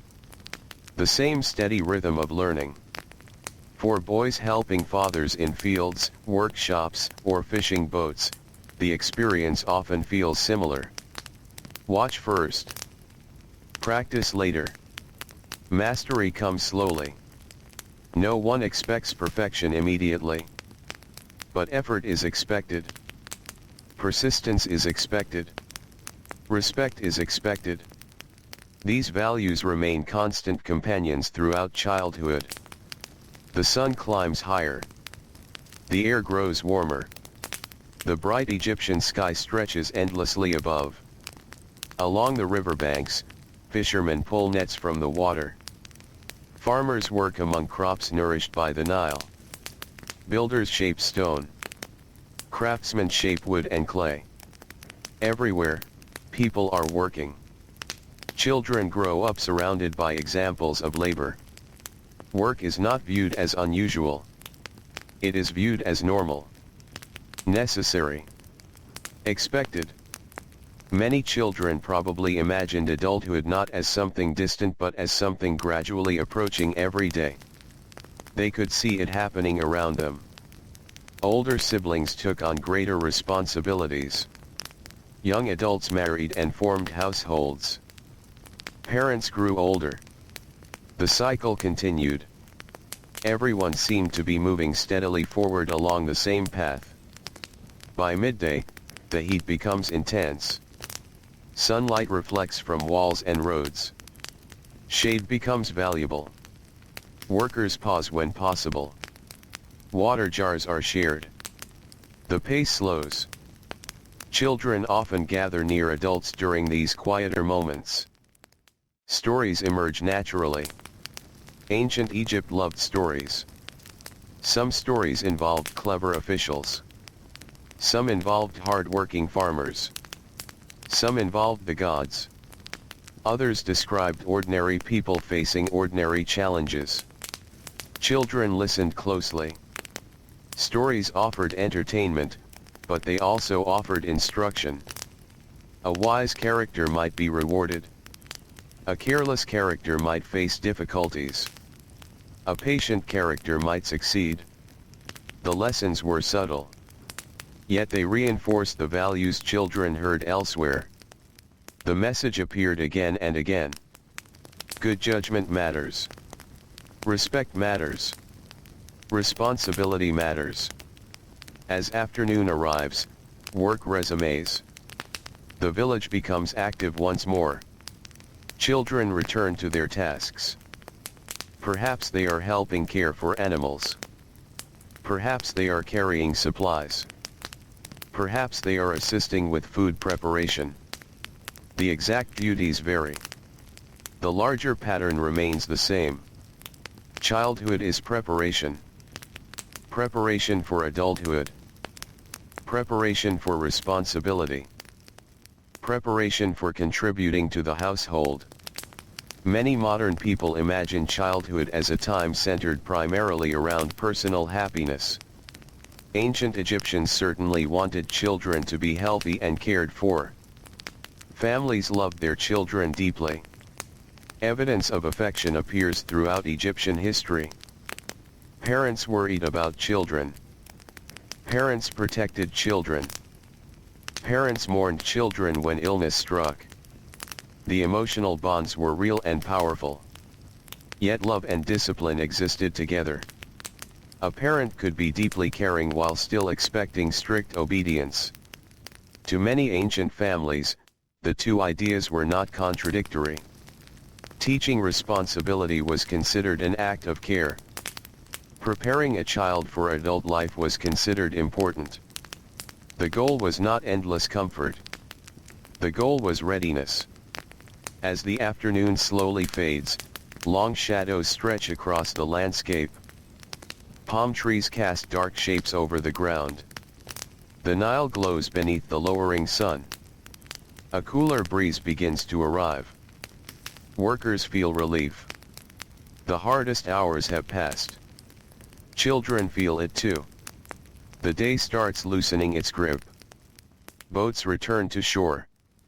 Animals are gathered. Tools are stored away. Families begin moving toward home. The roads fill with familiar faces. Dust rises beneath countless footsteps. The scent of evening meals drifts through the air. Bread bakes in clay ovens. Fish cooks over small fires. Vegetables simmer quietly. The village enters one of its most peaceful times. Evening. Inside homes, family members gather together. The pace of life slows. Children sit beside parents and grandparents. Conversations unfold naturally. Sometimes practical advice is given. Sometimes stories are shared. Sometimes there is simply comfortable silence. These moments create lasting memories. Not because they are dramatic, but because they are steady, reliable, warm. A child growing up in ancient Egypt may not remember every chore, may not remember every instruction, may not remember every ordinary day. But they likely remember the feeling of sitting with family after sunset, the glow of an oil lamp, the smell of fresh bread, the voices of loved ones, the sense of belonging. Even in a world shaped by duty, such moments offered comfort. Outside, darkness returns. The stars emerge one by one. The river becomes silver beneath the moonlight. The village grows quiet. Doors close. Voices fade. The day's labor finally ends. Children settle onto reed mats. Their eyes grow heavy. Tomorrow will bring more lessons. More work. More responsibilities. Yet for now, none of that matters. For now, there is only the cool night air. The soft sound of the Nile moving through the darkness. The distant rustle of reeds beside the river. And the peaceful stillness of another ancient Egyptian night slowly carrying the village toward sleep. The Nile flows quietly beneath the moon. Its waters move with such calm certainty that it almost seems as though the river is sleeping too. Along the shoreline, reeds bend gently whenever the night breeze passes through. The villages scattered across the valley rest in silence. Most lamps have gone dark. Most doors are closed. Only the stars remain fully awake. They shine above the land just as they have for thousands of years. A child sleeping inside a mudbrick home does not think about history. The child does not think about future generations. The child thinks about tomorrow. About chores. About family. About familiar routines. Ancient childhood was often lived one day at a time. The future arrived gradually. Responsibility arrived gradually. The lessons of adulthood arrived gradually. Each day added something new. Another skill. Another expectation. Another duty. Inside the home, the air is cool compared to the heat that filled the afternoon. The walls have released much of the warmth they absorbed during the day. Family members sleep close together. A few soft sounds drift through the room. Someone shifts slightly in sleep. Someone breathes deeply after long hours of labor. Outside, the Nile continues moving through the darkness. Its steady rhythm seems almost timeless. Then, slowly, morning begins once more. The stars fade. The horizon brightens. Birdsong spreads across the valley. The world awakens. The transformation happens every day, yet it never feels hurried. The first rays of sunlight touch the river. The water glows gold. Mist lingers briefly above the surface before disappearing into the warming air. Soon the village begins moving. A cooking fire crackles. Footsteps cross packed earth. Voices emerge from nearby homes. The day has begun. Children wake into a world that already has plans for them. Not written plans. Not formal plans. But expectations that have existed long before they were born. The household requires help. The family requires cooperation. The community requires participation. These expectations are rarely questioned. They feel as natural as sunrise. A young child might begin the morning by carrying a small basket. Another might fetch water from a nearby source. An older child may already handle responsibilities that would seem quite serious. Watching younger siblings. Helping prepare food. Assisting with livestock. Learning a trade. The exact tasks differ from family to family. The larger pattern remains remarkably similar. Growing up means becoming useful. The idea appears simple. Yet it shapes nearly every aspect of childhood. As the morning progresses, sunlight fills the village streets. Dust glows softly beneath golden light. Donkeys carry supplies. Merchants prepare goods. Workers begin another day of labor. Children move among these activities naturally. They are not separate from the adult world. They are part of it. This closeness influences how children see themselves. A child helping in a workshop does not imagine work as something that begins many years later. Work is already present. Responsibility is already present. The process of becoming an adult has already started. In many households, obedience was closely connected to respect. Children were expected to respect parents. Respect elders. Respect teachers. Respect those with experience. This respect was not always based on affection alone. It was also based on the belief that older people possessed valuable knowledge. Years of experience carried authority. The older generation had survived challenges. They understood how life worked. At least that was the common belief. Because of this, listening carefully became an important skill. A child who ignored advice might repeat mistakes that others had already learned to avoid. The wisdom of elders was treated almost like a valuable inheritance. Something worth preserving. Something worth passing along. As the sun climbs higher, activity spreads throughout the valley. Near the river, fishermen work quietly. Their boats drift through familiar waters. Nets are lowered and raised. Fish are sorted into baskets. Children helping nearby learn through observation.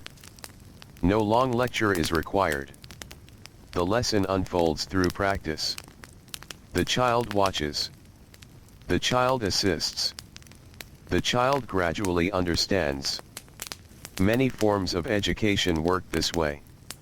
Knowledge moved from hands to hands. From eyes to eyes. From one generation to the next. In farming communities, the process looks similar. A young boy walks beside an older relative through fields nourished by the Nile. The earth is rich. The crops stand in neat rows. Water moves through irrigation channels. The older farmer points towards small details. The condition of the soil. The health of the plants. The movement of water. At first, the child notices very little. Over time, more details become visible. Experience slowly changes how the world is seen. Patience becomes important. Learning takes years. The fields themselves become a classroom. By midday, heat settles heavily over the land. The sky appears endless above. Workers seek whatever shade they can find. Children welcome the pause. Water jars are passed around. Conversations grow quieter. The pace slows. For a brief time, the village seems to rest. These moments often create opportunities for reflection. A child may sit quietly beneath a tree, perhaps watching the river, perhaps listening to adults talk nearby, perhaps simply enjoying a few moments without responsibility. Such pauses are small, yet they matter. Ancient childhood was not entirely work. Even within strict routines, moments of calm existed. Moments of wonder existed. Children noticed animals. They noticed changing seasons. They noticed birds crossing the sky. They noticed boats moving along the Nile. Curiosity remained alive.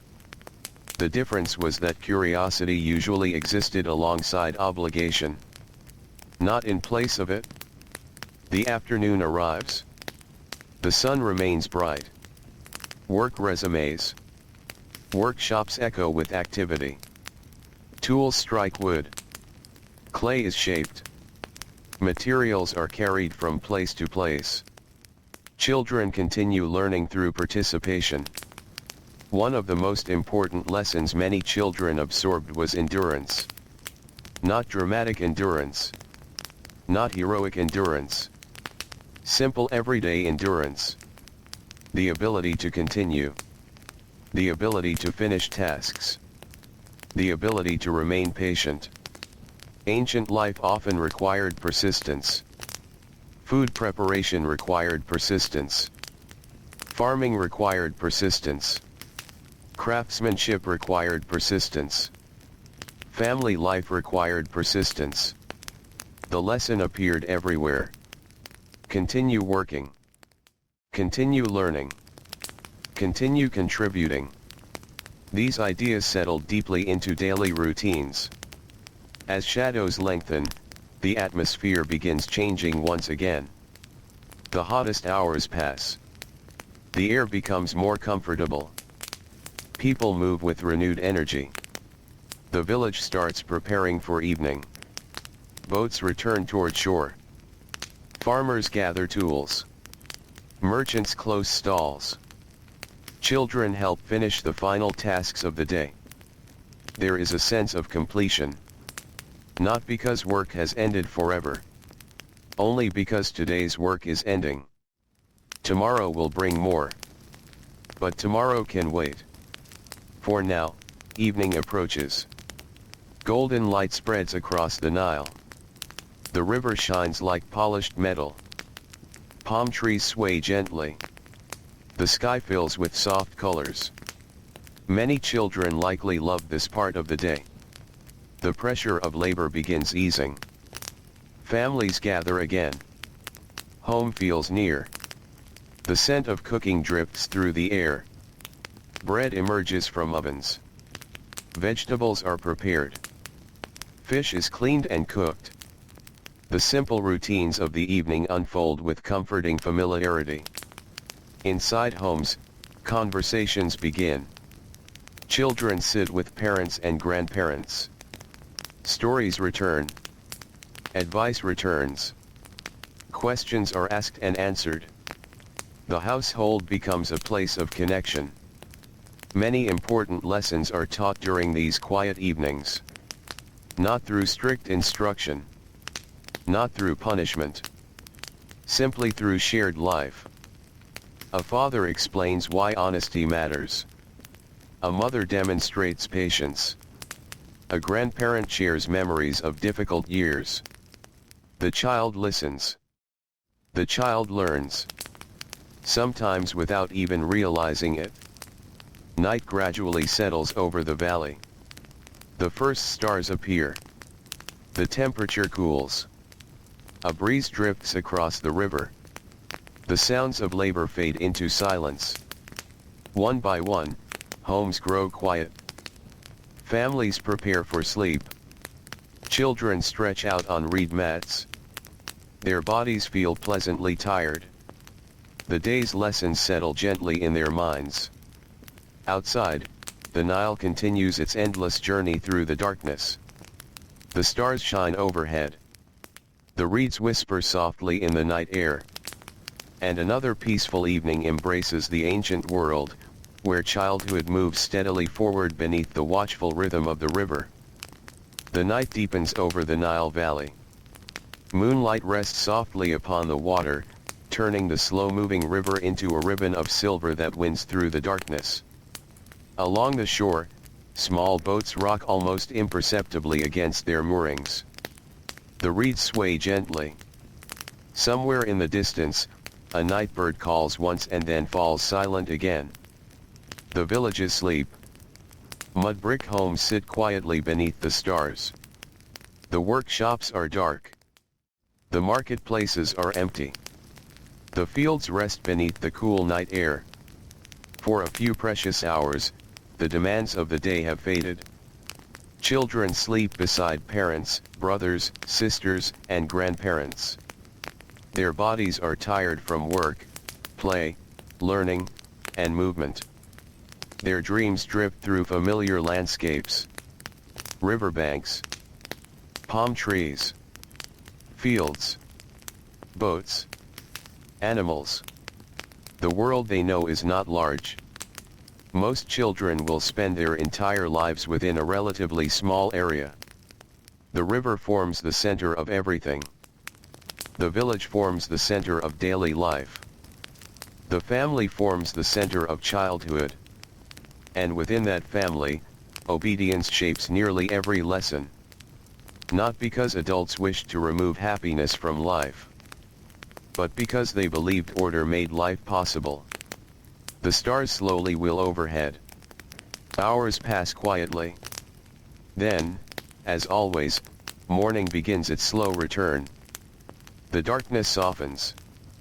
The eastern horizon grows pale. A cool breeze moves across the water. The Nile reflects the first hints of dawn.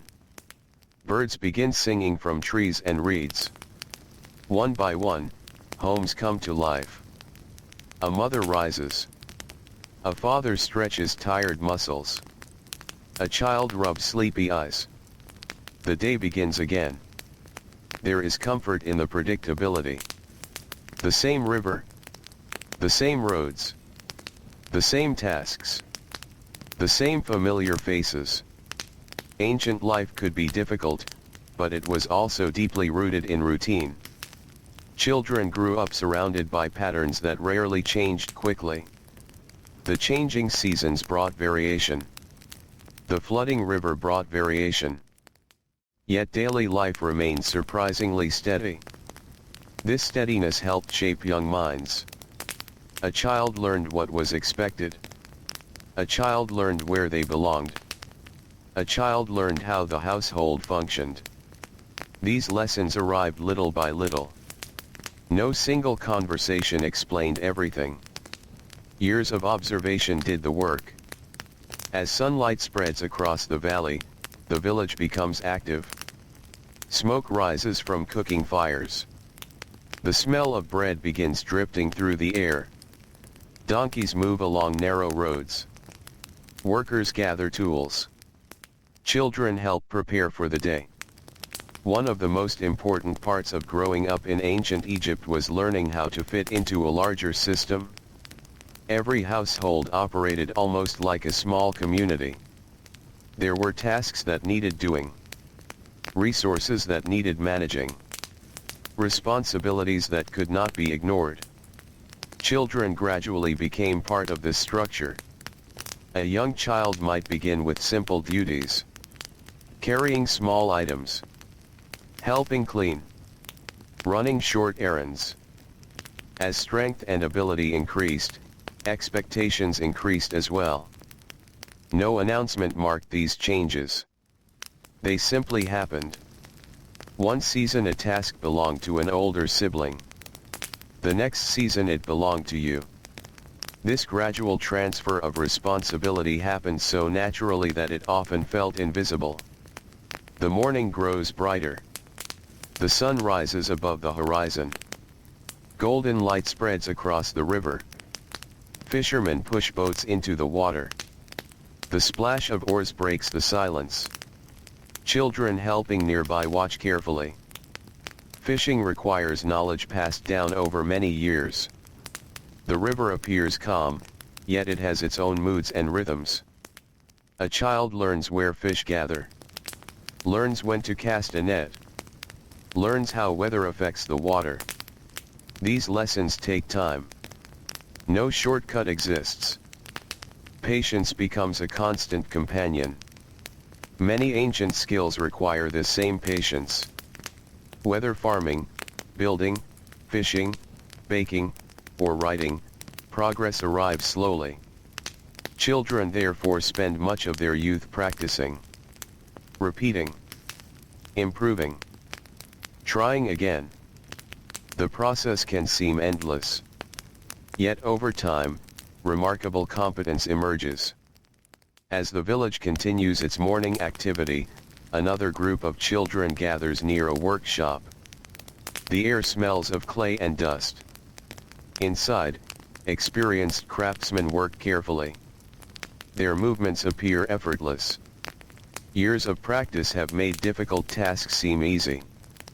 Young apprentices watch closely.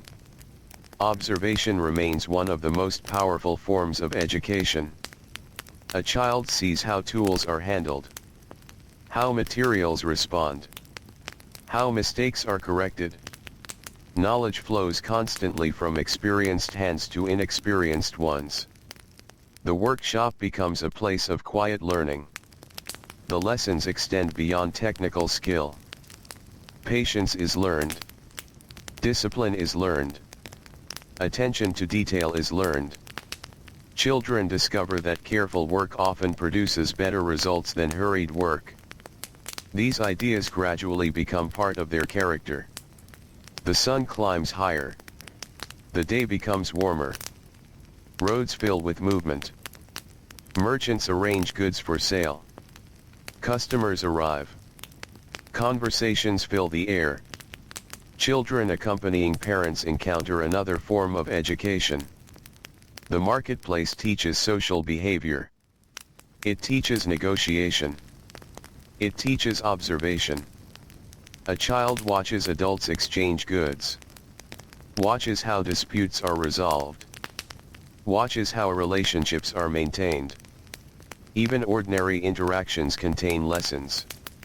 The world itself becomes a classroom. By late morning, the heat begins strengthening. The bright Egyptian sun dominates the sky. Workers continue despite growing discomfort. Children continue too. This daily experience teaches endurance. Not dramatic endurance. Simply the ability to keep going. The ability to complete necessary tasks. The ability to contribute despite fatigue. Ancient adults valued this quality greatly. Life often required it. Fields did not stop growing because someone felt tired. Animals still needed care. Meals still needed preparation. The household still required effort. Children absorbed these realities from an early age. Near midday, activity slows. People seek shade. The temperature encourages rest. A tree beside an irrigation channel becomes a gathering place. Workers sit quietly. Water is shared. Conversations drift lazily through the warm air. Children listen. Listening remains one of the most important skills they learn. So much knowledge is transmitted through speech. Stories. Advice. Instructions. Memories. Ancient societies depended heavily upon spoken communication. A child who listened carefully gained access to generations of experience. An elder might describe a flood from long ago. A farmer might explain how weather affected crops. A craftsperson might discuss lessons learned through years of practice. These conversations build understanding slowly. Day after day. Year after year. The afternoon arrives. The heat remains strong. Yet the village continues functioning. Workshops remain busy. Fields remain active. The river remains full of movement. Children continue participating in the life around them. Many young people likely felt a mixture of emotions about their responsibilities. Sometimes pride, sometimes boredom, sometimes satisfaction, sometimes frustration.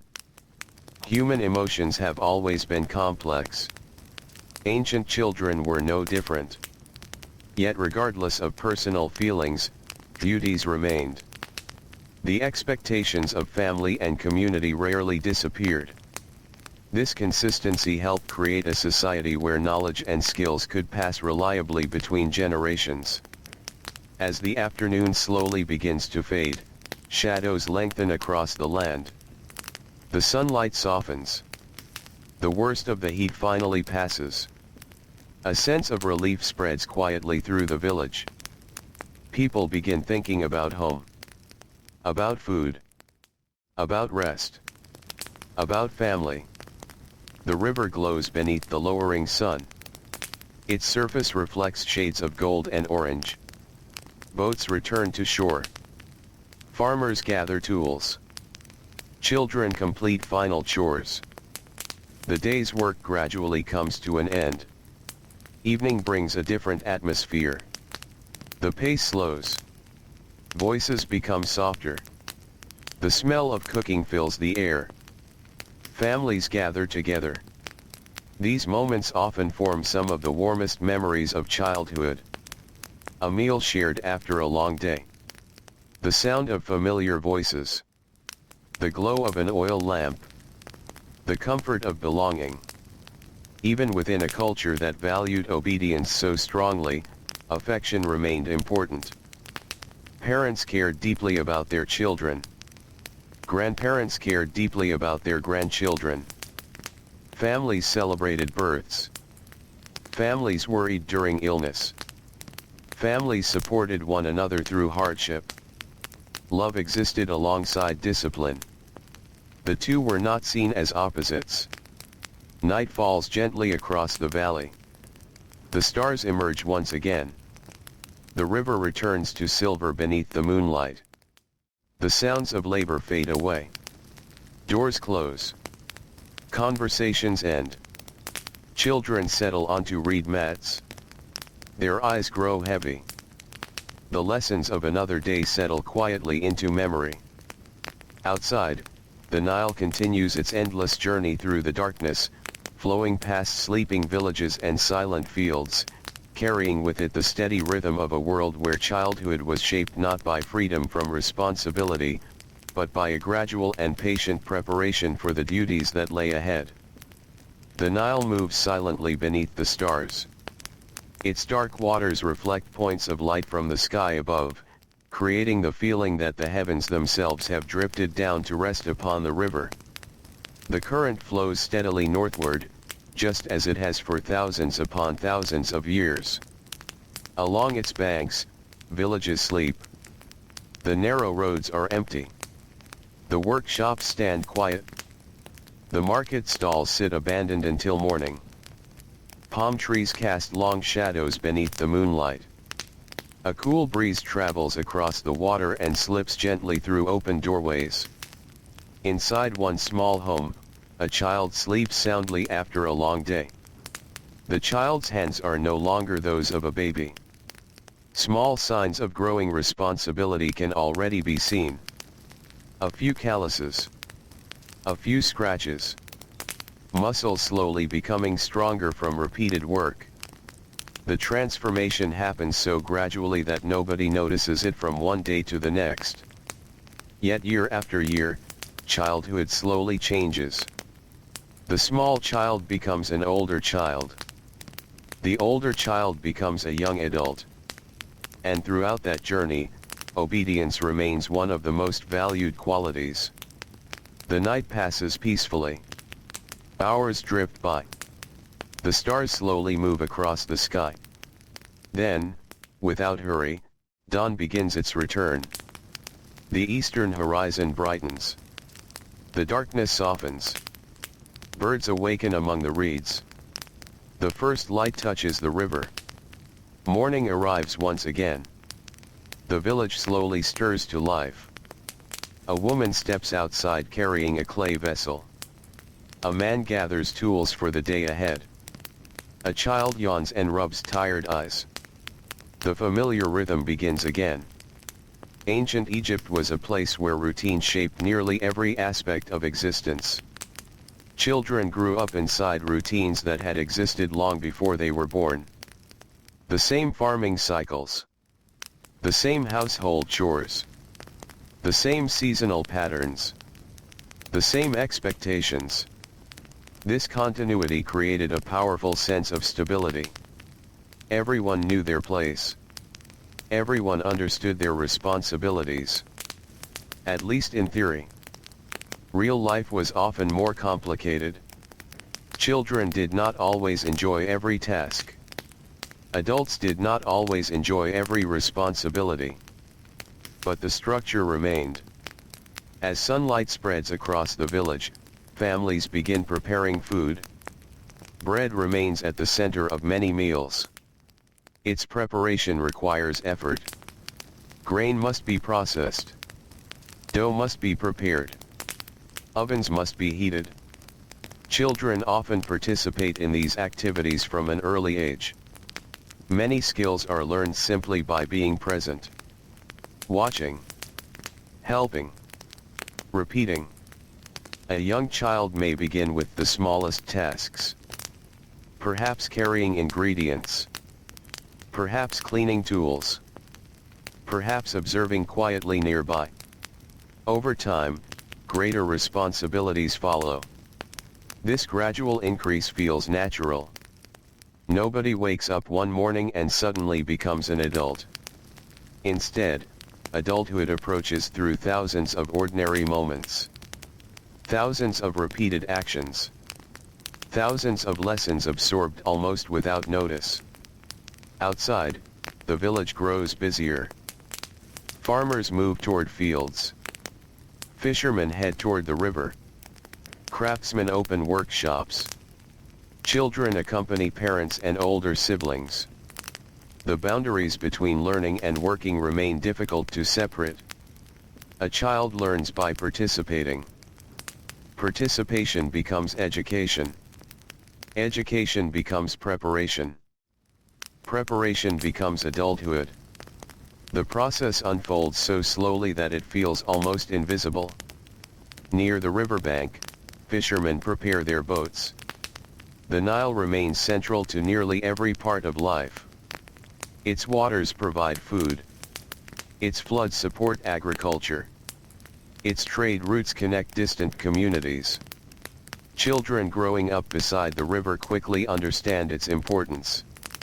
Many spend countless hours near the shoreline. They learn to recognize changing water levels. They learn where fish are likely to gather. They learn how weather influences conditions. The river becomes both a workplace and a teacher.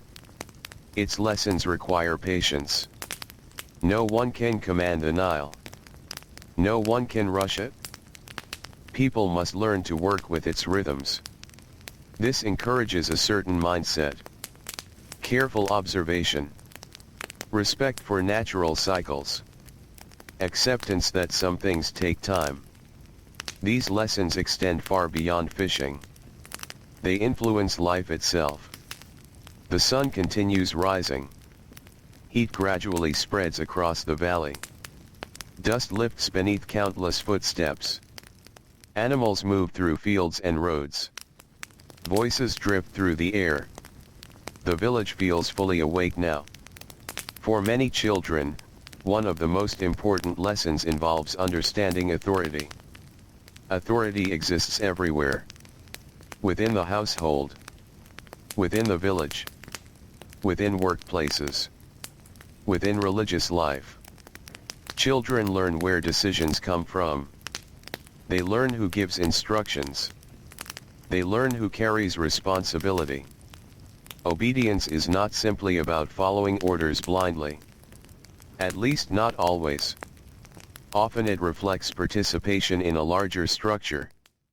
The household functions because people cooperate. The workshop functions because people cooperate. The community functions because people cooperate. Children hear this message repeatedly throughout their lives. As a result, obedience becomes closely connected to ideas of harmony and stability. The morning advances. The sun shines brightly overhead. Along a dusty road, several children carry water jars. The work requires balance and concentration. Water is valuable. Spilling it creates extra labor. The children walk carefully. They have performed this task many times before. The routine feels familiar. Yet even familiar routines contain lessons. Patience. Attention. Responsibility. The same qualities appear again and again. In another part of the village, a young apprentice watches a skilled craftsperson. Perhaps the craft involves pottery. Perhaps woodworking. Perhaps weaving. Whatever the trade, the pattern remains similar. Watch carefully. Listen carefully. Practice patiently. Improvement comes through repetition. There are no shortcuts. Ancient life rarely offers quick rewards. Knowledge accumulates slowly. Skills accumulate slowly. Trust accumulates slowly. Children learn to accept this pace. The world around them reinforces it constantly. By midday, the heat becomes difficult to ignore. The bright sunlight presses down upon fields, roads, and rooftops. Workers seek shade whenever possible. Children welcome the opportunity to rest. A tree beside an irrigation canal offers relief. A shaded wall provides comfort. Water cools tired throats. For a short time, the village slows. These pauses reveal another side of childhood. Children are not always working. Sometimes they simply observe the world around them. A bird landing near the river. Clouds drifting across the sky. A boat moving slowly downstream. Ancient children likely possess the same curiosity found in children everywhere. They noticed details. They asked questions. They explored whenever opportunities appeared. The difference was that exploration often existed within clear boundaries. Responsibilities always waited nearby. The afternoon arrives. The heat begins its slow retreat. Work resumes throughout the village. Fields require attention. Workshops remain active. Merchants continue trading. The rhythm of labor continues. Children continue learning. One important aspect of growing up involves learning how to manage disappointment.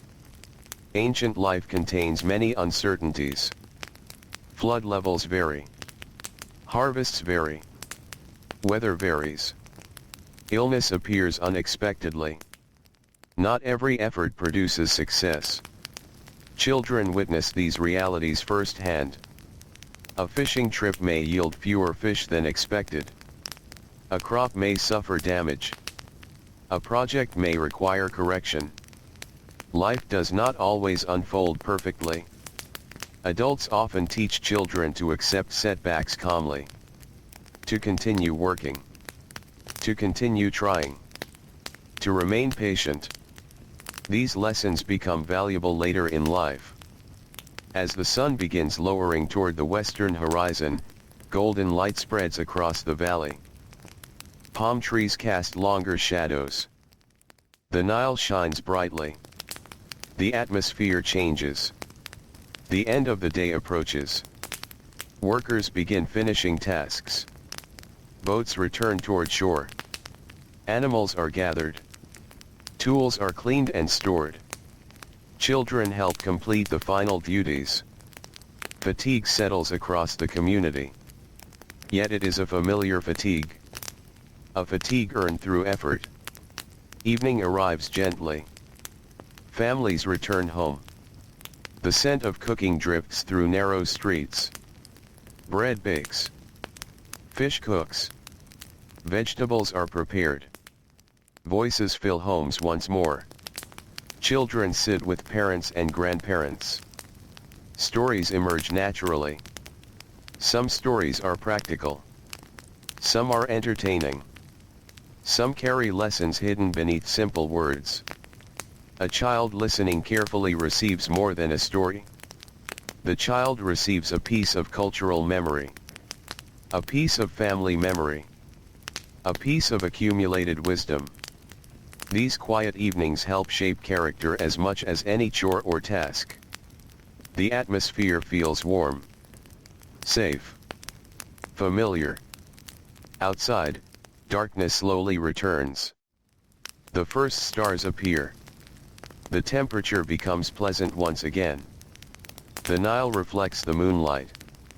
The village grows quieter with each passing hour.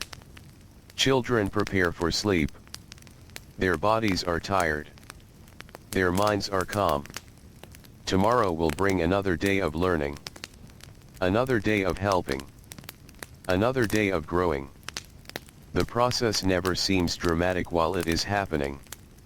Yet year after year, these ordinary days transform children into adults. Not through grand events. Not through sudden changes. But through countless small lessons repeated beside the timeless river. The lamp burns lower. Voices fade. The household settles into silence. And beneath the endless stars of ancient Egypt, the Nile continues flowing patiently through the night, carrying another peaceful chapter of childhood into memory. The river glides through the darkness as though it has nowhere else to be. Moonlight settles across the Nile in long, trembling reflections. The water moves steadily between fields and villages, between stretches of fertile farmland and the silent edges of the desert.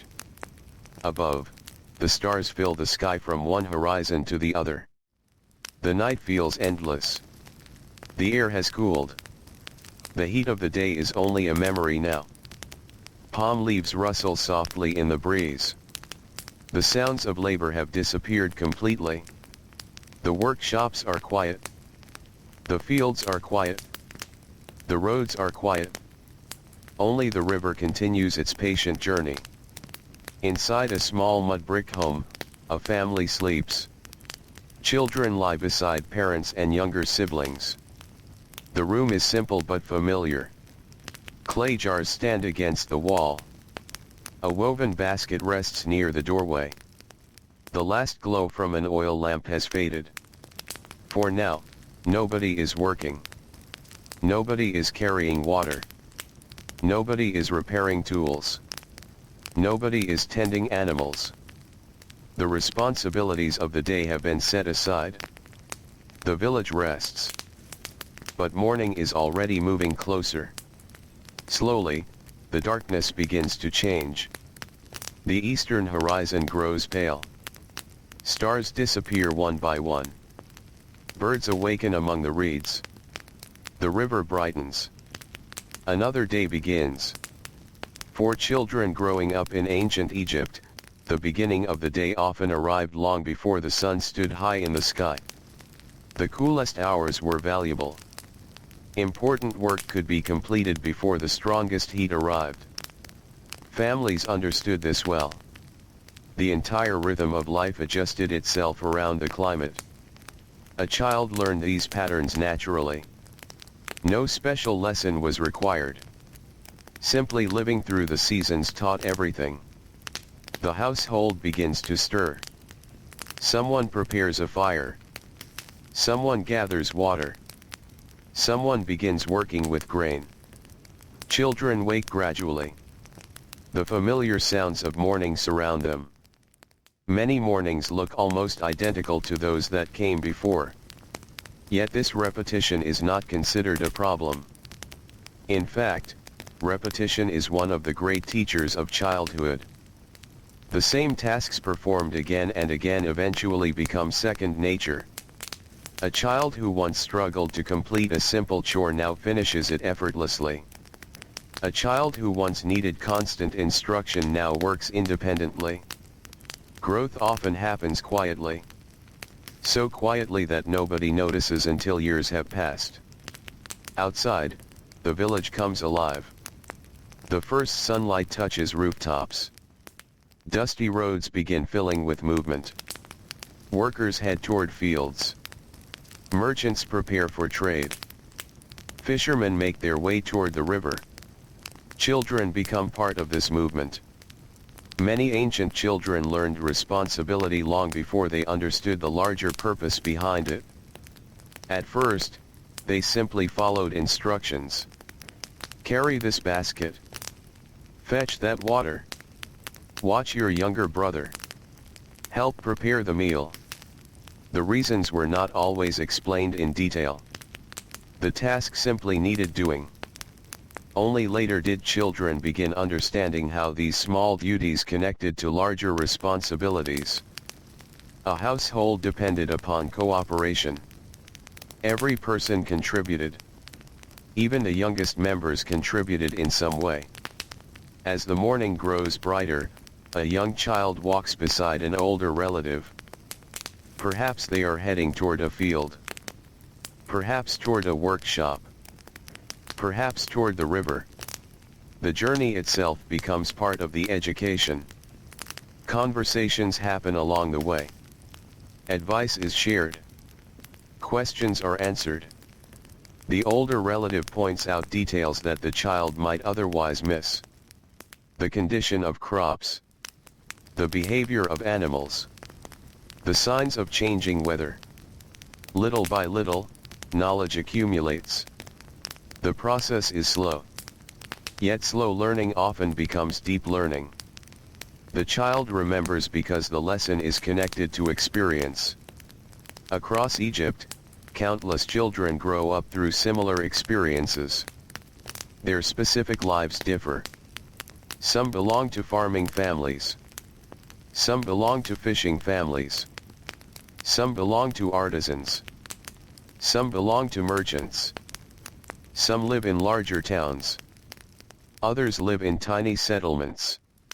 Yet despite these differences, certain themes remain remarkably consistent. Respect elders. Work hard. Learn carefully. Contribute to the family.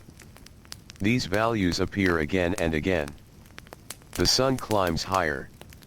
Warmth spreads across the valley. Along the Nile, boats move through calm waters. Fishermen lower nets. Cargo is loaded and unloaded. River traffic connects communities separated by many miles. Children watching these activities begin understanding that the world extends beyond their own village. Visitors arrive. Goods arrive. Stories arrive. The river carries more than water. It carries information. News travels slowly compared to modern times, but it travels nonetheless.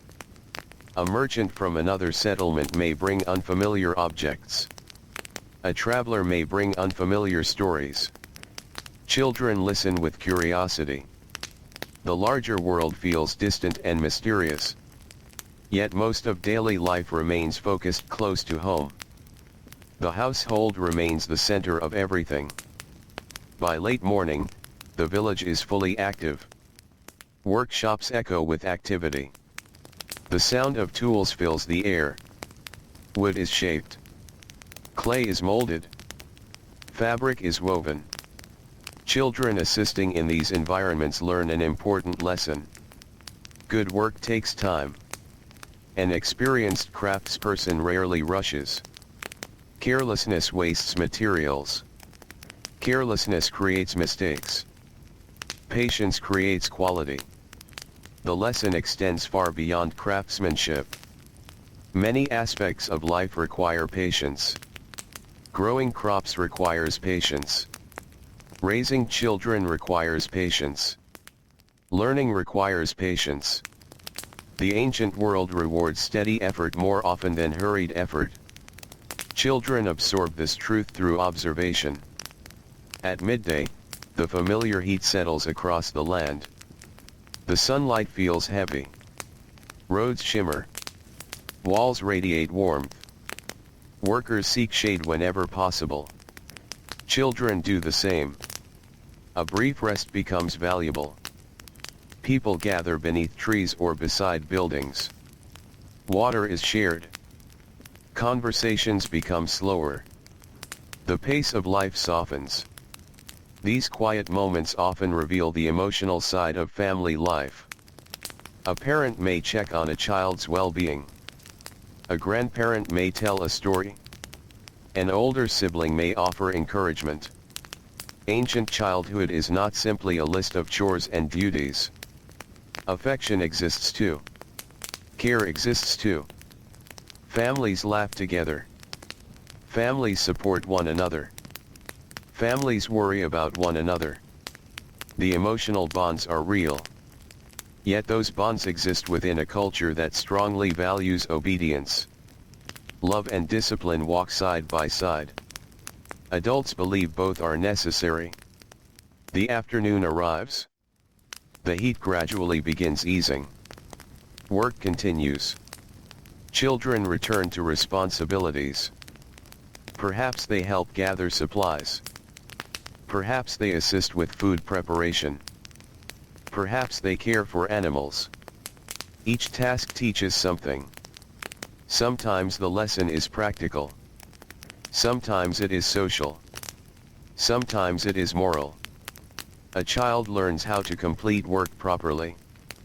Learns how to cooperate with others. Learns how to manage frustration. Learns how to remain patient when tasks become repetitive. These skills are not taught through formal lectures. They are taught through everyday life. The sun slowly begins descending. The light changes. Golden colors spread across the valley. The Nile shines brilliantly beneath the evening sky. Workers feel relief. The most demanding hours have passed. Children feel it too. The day begins winding down. Boats return to shore. Farmers gather tools. Market activity slows. Families prepare for evening. The village takes on a different atmosphere now. More relaxed. More reflective. Cooking fires appear. The smell of bread drifts through the air. The scent of fish and vegetables follows. Children help where needed. Then families gather together. Evening meals provide more than nourishment. They provide connection. People talk about the day. They discuss work. They share observations.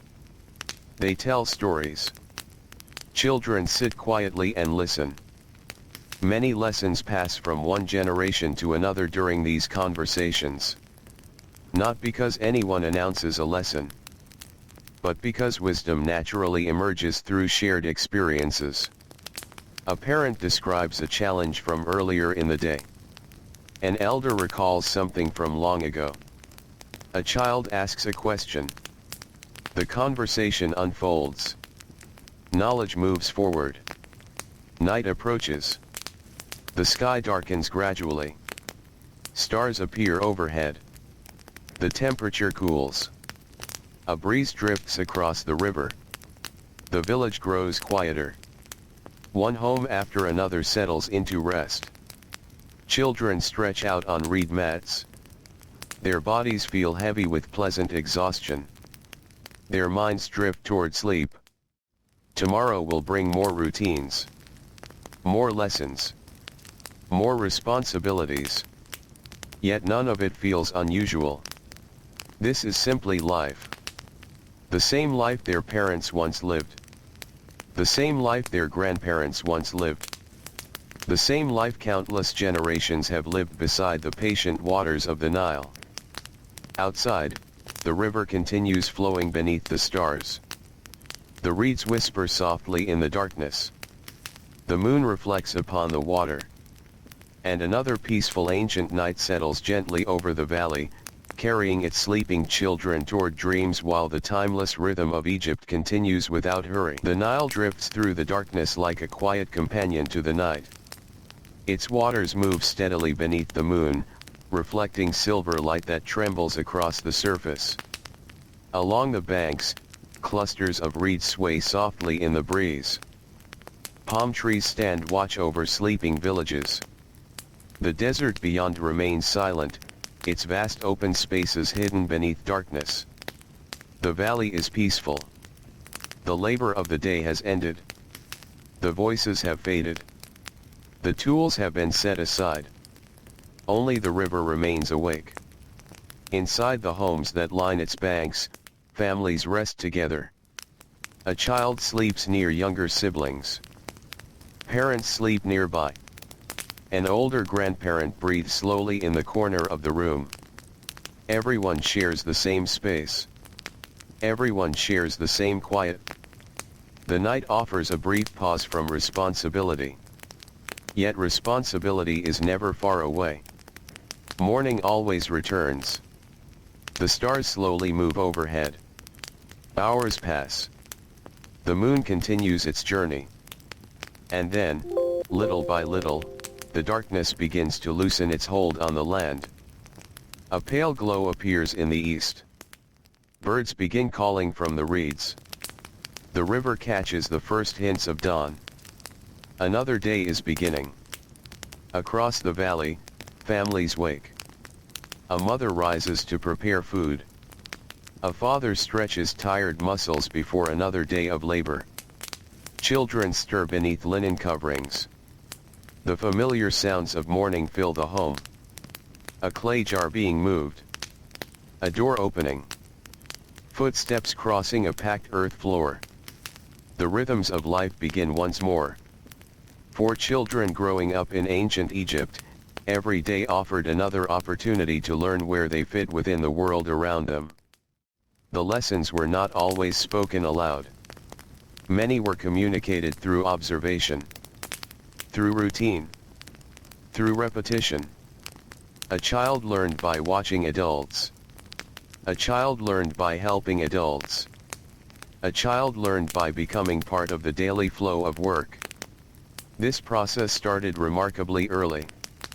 Long before a child fully understood the reasons behind a task, they often learned how to perform it. Carry this. Fetch that. Sweep here. Watch carefully. Listen carefully. The instructions were simple. Yet together they formed the foundation of adulthood. As the sun rises above the horizon, golden light spreads across the village. The air remains cool for a short while.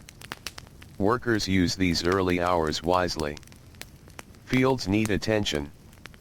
Animals need care. Boats need preparation. Children become part of these activities naturally. A young child may accompany an older sibling. An older child may already have responsibilities of their own. The transition happens gradually. Nobody announces it. The child simply notices that more is expected than before. One day they are helping. The next day they are trusted. The change feels almost invisible. Along the riverbank, fishermen prepare for another morning on the water. Their boats rest quietly against the shore. The Nile remains calm. Children helping nearby observe everything. The knots in the nets. The condition of the ropes. The movement of the current. The behavior of birds overhead. Small details matter. Experience teaches people which details deserve attention. Children spend years developing this awareness. Patience remains essential. The river does not reveal all its lessons quickly.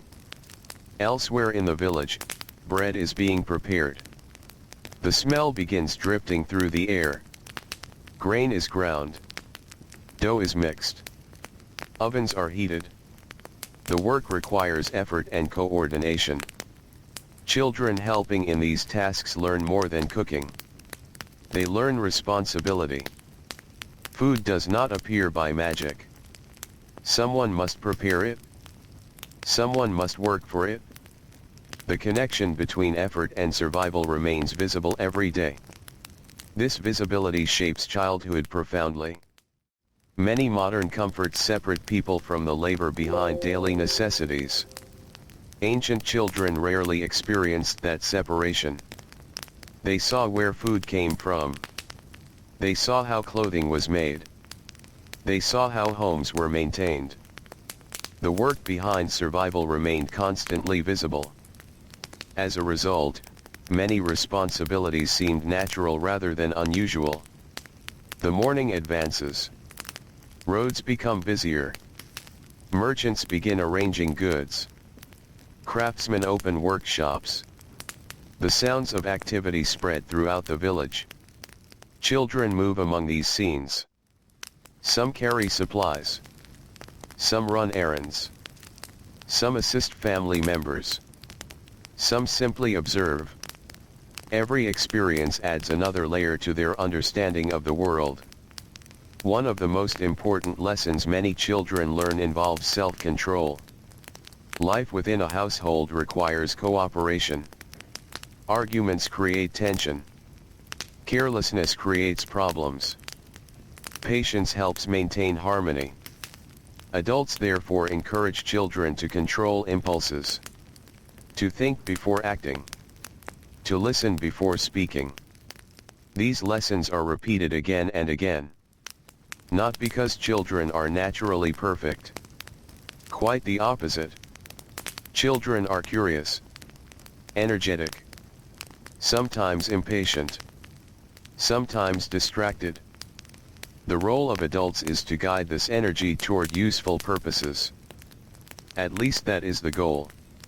The sun climbs higher. The village grows warmer. The bright Egyptian sky stretches endlessly above. Dust rises from roads and courtyards. Animals move slowly through the heat.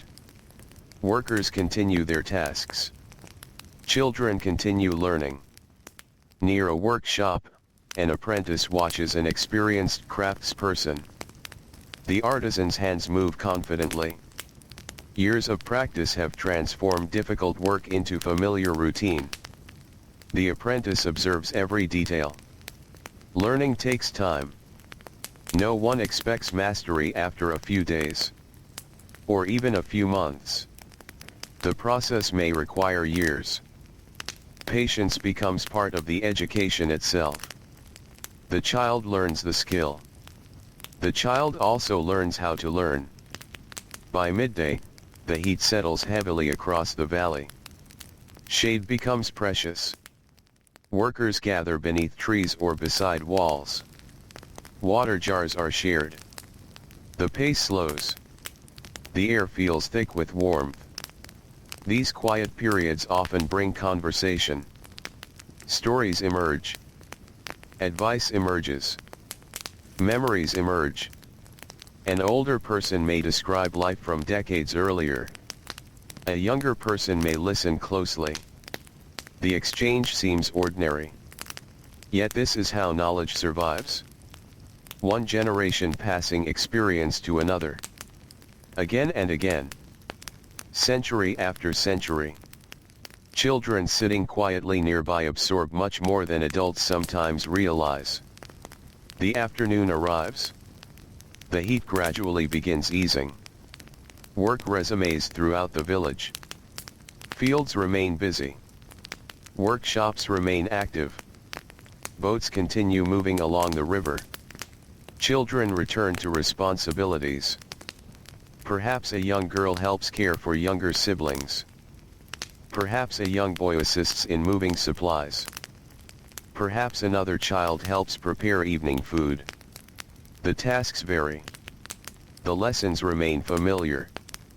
Be dependable. Pay attention. Finish what you start. These values become deeply woven into daily life. As the sun begins lowering toward the western horizon, the quality of light changes. The harsh brightness softens. Long shadows stretch across roads and fields. The Nile glows with golden reflections. People begin looking toward home. The day's labor is almost finished. A sense of relief spreads quietly through the community. Children feel it too. Their bodies are tired. Their minds are calmer. Evening is approaching. Families gather once again. Cooking fires burn. The smell of fresh bread fills the air. Fish and vegetables are prepared. Voices drift through open doorways. The atmosphere becomes warm and familiar. Many children likely treasure these moments. Not because responsibilities disappear, but because the pace slows. Family members sit together. Stories are told. Questions are answered. Advice is shared. The household becomes a place of comfort. Ancient childhood contains many beauties. Yet it also contains belonging. A child knows who they are. Knows where they belong. Knows the people who surround them. The community provides structure. The family provides connection. Together they create a sense of stability. Outside, darkness gradually returns. The first stars appear above the valley. A cool breeze moves across the river. The sounds of work fade away. Doors close. Voices grow quieter. Children prepare for sleep. The long day has left them pleasantly exhausted. They settle onto reed mats. The oil lamp flickers softly. Shadows move along the walls. Tomorrow will bring another sunrise. Another day of learning. Another day of responsibility. Another day of growing into adulthood, one small step at a time. And beyond the sleeping village, the timeless Nile continues flowing through the moonlit darkness, carrying its ancient waters past fields, reeds, and quiet homes beneath the endless canopy of stars. The Nile rests beneath a sky full of stars. Moonlight spreads across the water in soft silver ribbons. The current moves patiently through the darkness, carrying with it the reflections of distant palm trees and quiet riverbanks. Along the shore, fishing boats sit motionless. Their work is finished for the day. The valley sleeps. A gentle breeze drifts through narrow village streets. The heat that pressed down upon the land during the afternoon has finally faded.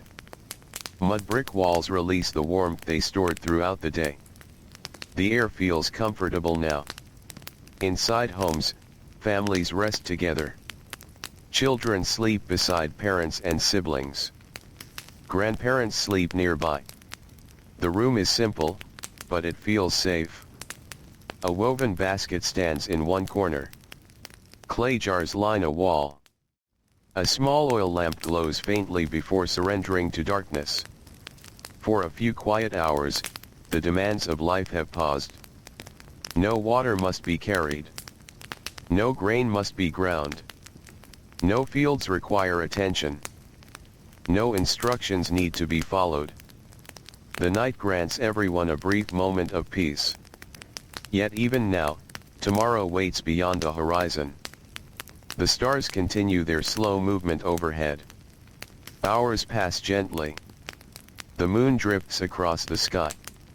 And then, as always, dawn begins to approach. The eastern horizon grows pale. The stars fade one by one. Birds awaken among the reeds. The river brightens. Morning returns to ancient Egypt. The transformation is gradual. Nothing happens suddenly. Darkness slowly becomes light. Silence slowly becomes activity. Rest slowly becomes labor. The village awakens. Doors open. Footsteps appear on dusty roads. Cooking fires are lit. Children begin another day. For many young people, childhood unfolds within a world where work is never far away. Even before sunrise, adults are already preparing for their responsibilities. Children observe this constantly. They see parents rising early. They see older siblings contributing. They see neighbors beginning tasks before the day grows hot. The example surrounds them. Without many formal lessons, children learn that effort is simply part of life. The idea becomes deeply familiar. As sunlight spreads across the valley, the Nile glows softly beneath the morning sky. The river is beautiful at this hour. Mist lingers above the water. Birds skim across the surface. The air feels fresh. Children accompanying adults near the river may pause briefly to admire the scene. Yet the day is already moving forward. Tasks await. Responsibilities await. The moment passes. The routine continues. One of the most important experiences of ancient childhood is learning to accept routine itself. Modern people often seek variety. Ancient life offered much less of it. The same roads were traveled repeatedly. The same fields were worked repeatedly. The same household tasks returned again and again. At first glance, this repetition might seem dull. Yet within the repetition, children developed confidence. The familiar became comforting. A child knew what to expect. A child knew what was required. The rhythm of life became predictable. Predictability created stability. As the morning advances, a young child follows an older family member through the village. The roads are already busy. Merchants arrange goods. Animals move through narrow pathways. Workers carry tools. Voices drift through the air. Everywhere, people are engaged in useful activity. Children grow up seeing this. The message is subtle but powerful. Everyone contributes. Everyone has a role. Everyone belongs to something larger than themselves. This idea appears repeatedly throughout childhood. The family comes first. The household comes first. The community comes first. Personal desires often follow afterward. Obedience grows naturally from this way of thinking. Listening to instructions is not viewed merely as following orders. It is viewed as helping the entire household function smoothly. At least, that is how many adults understand it. Near a workshop, the day has already begun. The smell of wood dust fills the air. Tools rest upon benches. Materials wait to be shaped into useful objects. A young apprentice stands nearby. The child watches closely. Watching remains one of the great skills of ancient childhood. Observation teaches countless lessons. How to hold a tool. How to avoid mistakes. How to recognize quality. How to remain patient. Years may pass before true mastery arrives. The apprentice understands this. The craftsperson understands this. Everyone understands this. Learning takes time. The lesson itself becomes part of the education. By late morning, the sun has climbed high into the sky. The temperature rises steadily. Shadows shrink. Dust glows beneath bright sunlight. Workers continue despite the heat. Children continue too. Many responsibilities cannot wait until tomorrow. Fields require attention. Animals require care. Food requires preparation. Life continues moving forward. The heat becomes a teacher as well. Children learn endurance. They learn how to pace themselves. They learn how to conserve energy. They learn that discomfort is sometimes temporary and manageable. These are practical lessons. Yet they shape character. A child who learns patience during a hot afternoon may carry that patience into adulthood. Near the Nile, farmers move through fertile fields. Water flows through irrigation channels. The dark soil stands in sharp contrast to the pale desert beyond. Children helping here encounter another lesson. Nature follows its own schedule. Seeds grow slowly. Harvests take time. Floods arrive according to the river's rhythm. No amount of impatience can change these facts. The natural world encourages humility. People must adapt to it. Children absorb this understanding early. The land itself becomes a teacher. Midday finally arrives. The heat settles heavily across the valley. Workers search for shade. Children gather beneath trees. Water jars are passed from hand to hand. The pace slows. Conversations become quieter. These pauses often bring stories. Stories remain one of the most important parts of childhood. Not because they offer escape from reality, but because they help explain reality. An elder might describe difficult years from long ago. A parent might share a lesson learned through experience. A grandparent might tell a tale passed down through generations. Children listen carefully. The stories entertain. They also teach. Wisdom often arrives wrapped inside simple narratives. The afternoon drifts forward. Slowly. Patiently. The brightest hours begin to fade. The village becomes active again. Work resumes. Children return to their responsibilities. One of the remarkable features of ancient childhood is how closely children remain connected to adults. Many modern children spend large portions of their day separated into age groups. Ancient children often spend much more time alongside adults. They witness adult conversations, adult challenges, adult responsibilities, adult successes and failures. The result is a gradual understanding of how the world works. Childhood and adulthood exist on a continuum rather than as separate worlds. As the sun lowers toward the horizon, golden light spreads across the landscape. The Nile shines brilliantly. Palm trees cast long shadows. A cooler breeze arrives. Relief spreads through the village. Workers begin finishing their tasks. Children help complete final chores. The day is nearly done. Evening returns. Families gather once again. Cooking fires burn warmly. The smell of baking bread drifts through the streets. The atmosphere becomes peaceful. People sit together. Meals are shared. Voices soften. The hurried energy of the day disappears.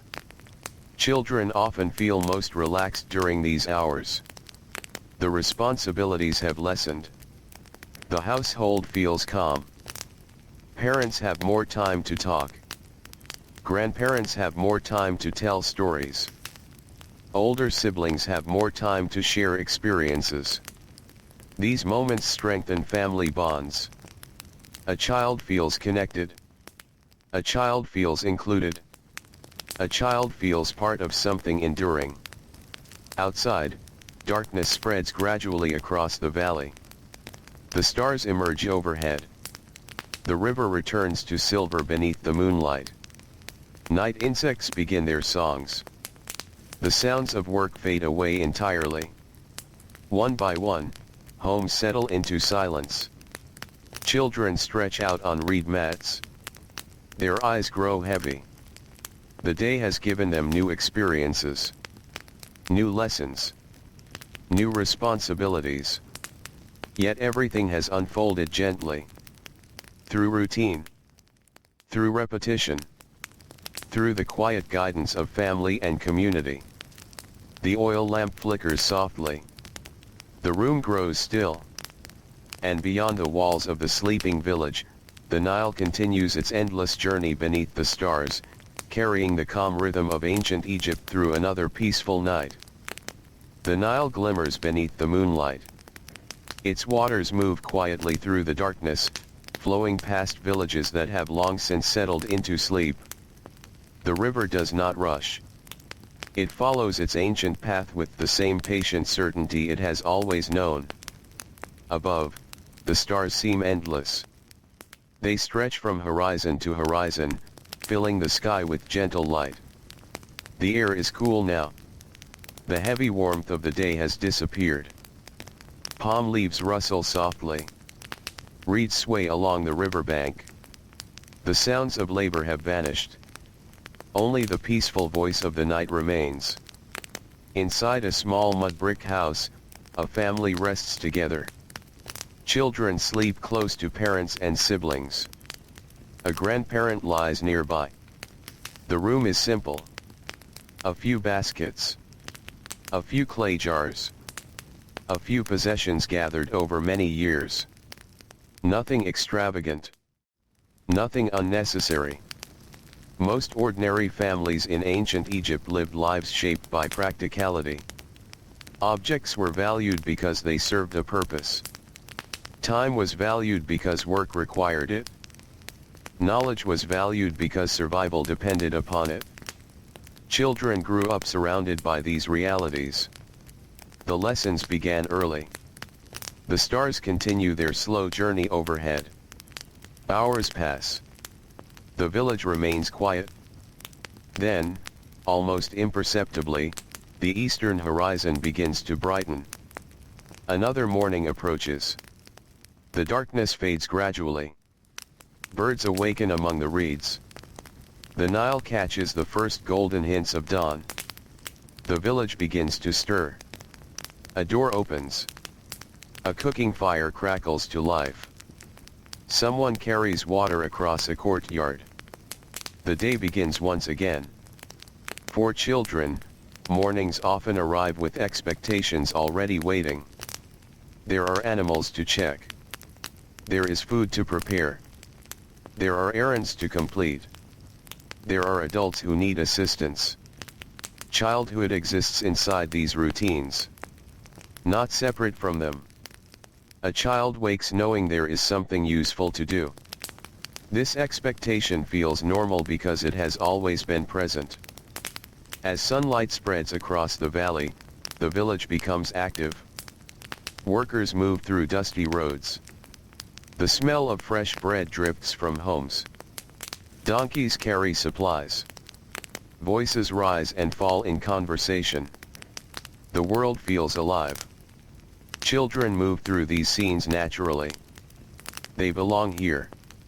The village is their classroom. The household is their classroom. The fields, riverbanks, and workshops are their classrooms. Learning happens everywhere. A young child walking beside an older relative may hear countless small lessons throughout a single morning. How to recognize healthy crops. How to care for animals. How to speak politely. How to avoid wasting food. The advice often seems ordinary. Yet over time, these small pieces of guidance form an entire way of life. Ancient childhood is built from thousands of such moments. Few are dramatic. Most are quiet. Most are practical. Yet together they shape the future. The morning grows brighter. Near the river, fishermen prepare their nets. The Nile remains calm. Its surface reflects the sunlight beautifully. Children helping nearby watch carefully. Fishing requires knowledge. Knowledge requires attention. Attention requires patience. The chain feels simple. Yet many ancient skills follow the same pattern. A child who learns patience gains access to knowledge. A child who gains knowledge becomes useful. A useful child becomes a dependable adult. This progression lies beneath much of ancient education. Not education as a separate institution. Education as daily life itself. Elsewhere in the village, a young girl helps prepare food. The work may seem repetitive. Grain is measured. Ingredients are gathered. Dough is mixed. The same actions return day after day. Yet repetition builds confidence. The girl learns exactly how a task should feel. Exactly how long it should take. Exactly how to recognize mistakes. The hands learn alongside the mind. Many ancient skills are physical in this way. Knowledge lives not only in memory but also in movement. The body remembers. As the sun climbs higher, heat begins spreading across the land. Workers continue despite the rising temperature. Children continue as well. The climate itself influences childhood. Days are organized around the heat. Tasks are planned carefully. Rest becomes valuable. Shade becomes valuable. Water becomes valuable. Children learn these realities from experience. No lecture is necessary. The environment teaches its own lessons. Near a workshop, an apprentice watches an older craftsperson shape a piece of wood. The experienced worker moves slowly and carefully. Nothing is rushed. Mistakes waste materials. Mistakes create extra work. Patience saves effort. The child observes every movement. One day, perhaps years from now, those same movements may become second nature. This is how knowledge survives. Not through books alone. Not through formal instruction alone. But through countless hours spent watching, helping, and practicing. The morning drifts toward midday. The sun stands high above the valley. The heat grows intense. Shadows shrink. The roads appear brighter than ever. Workers seek moments of shade. Children welcome the opportunity to rest. A tree beside an irrigation canal becomes a place of relief. People sit quietly. Water jars are shared. Conversations unfold lazily. This quieter part of the day often reveals another side of family life. Adults are not only instructors. They are storytellers. Companions. Sources of comfort. A parent may share a memory from childhood. A grandparent may describe a flood from many years ago. Children listen closely. The stories connect generations. A child begins to understand that their own life forms part of a much larger story. The family existed before them. The family will continue after them. The idea creates both responsibility and belonging. The afternoon arrives slowly. The heat remains strong. Work resumes across the village. Farmers return to fields. Craftsmen return to workshops. Merchants continue trading. Children return to helping. Ancient societies often expected young people to learn through participation rather than observation alone. Watching is important. Doing is equally important.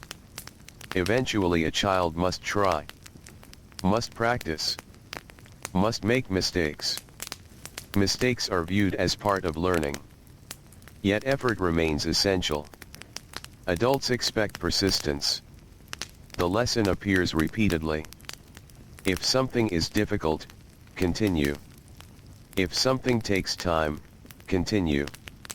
If something requires patience, continue. These values become deeply rooted.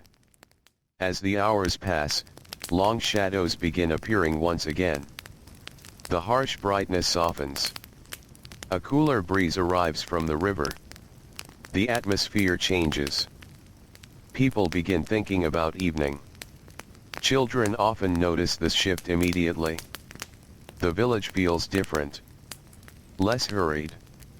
Less demanding. The end of the day's labor is approaching. Along the Nile, boats head toward shore. The water glows beneath golden sunlight. Birds move across the sky. The scene feels calm. Timeless. Perhaps it looks very much as it did generations earlier. Perhaps it will look very similar generations later. The river remains a constant presence. A silent witness to countless childhoods. Evening settles gently across the valley. Families return home. Cooking fires burn warmly. The smell of bread fills the air. Simple meals are prepared. Children assist where needed. Then everyone gathers together. These evening hours often become the emotional center of the day. The work is finished.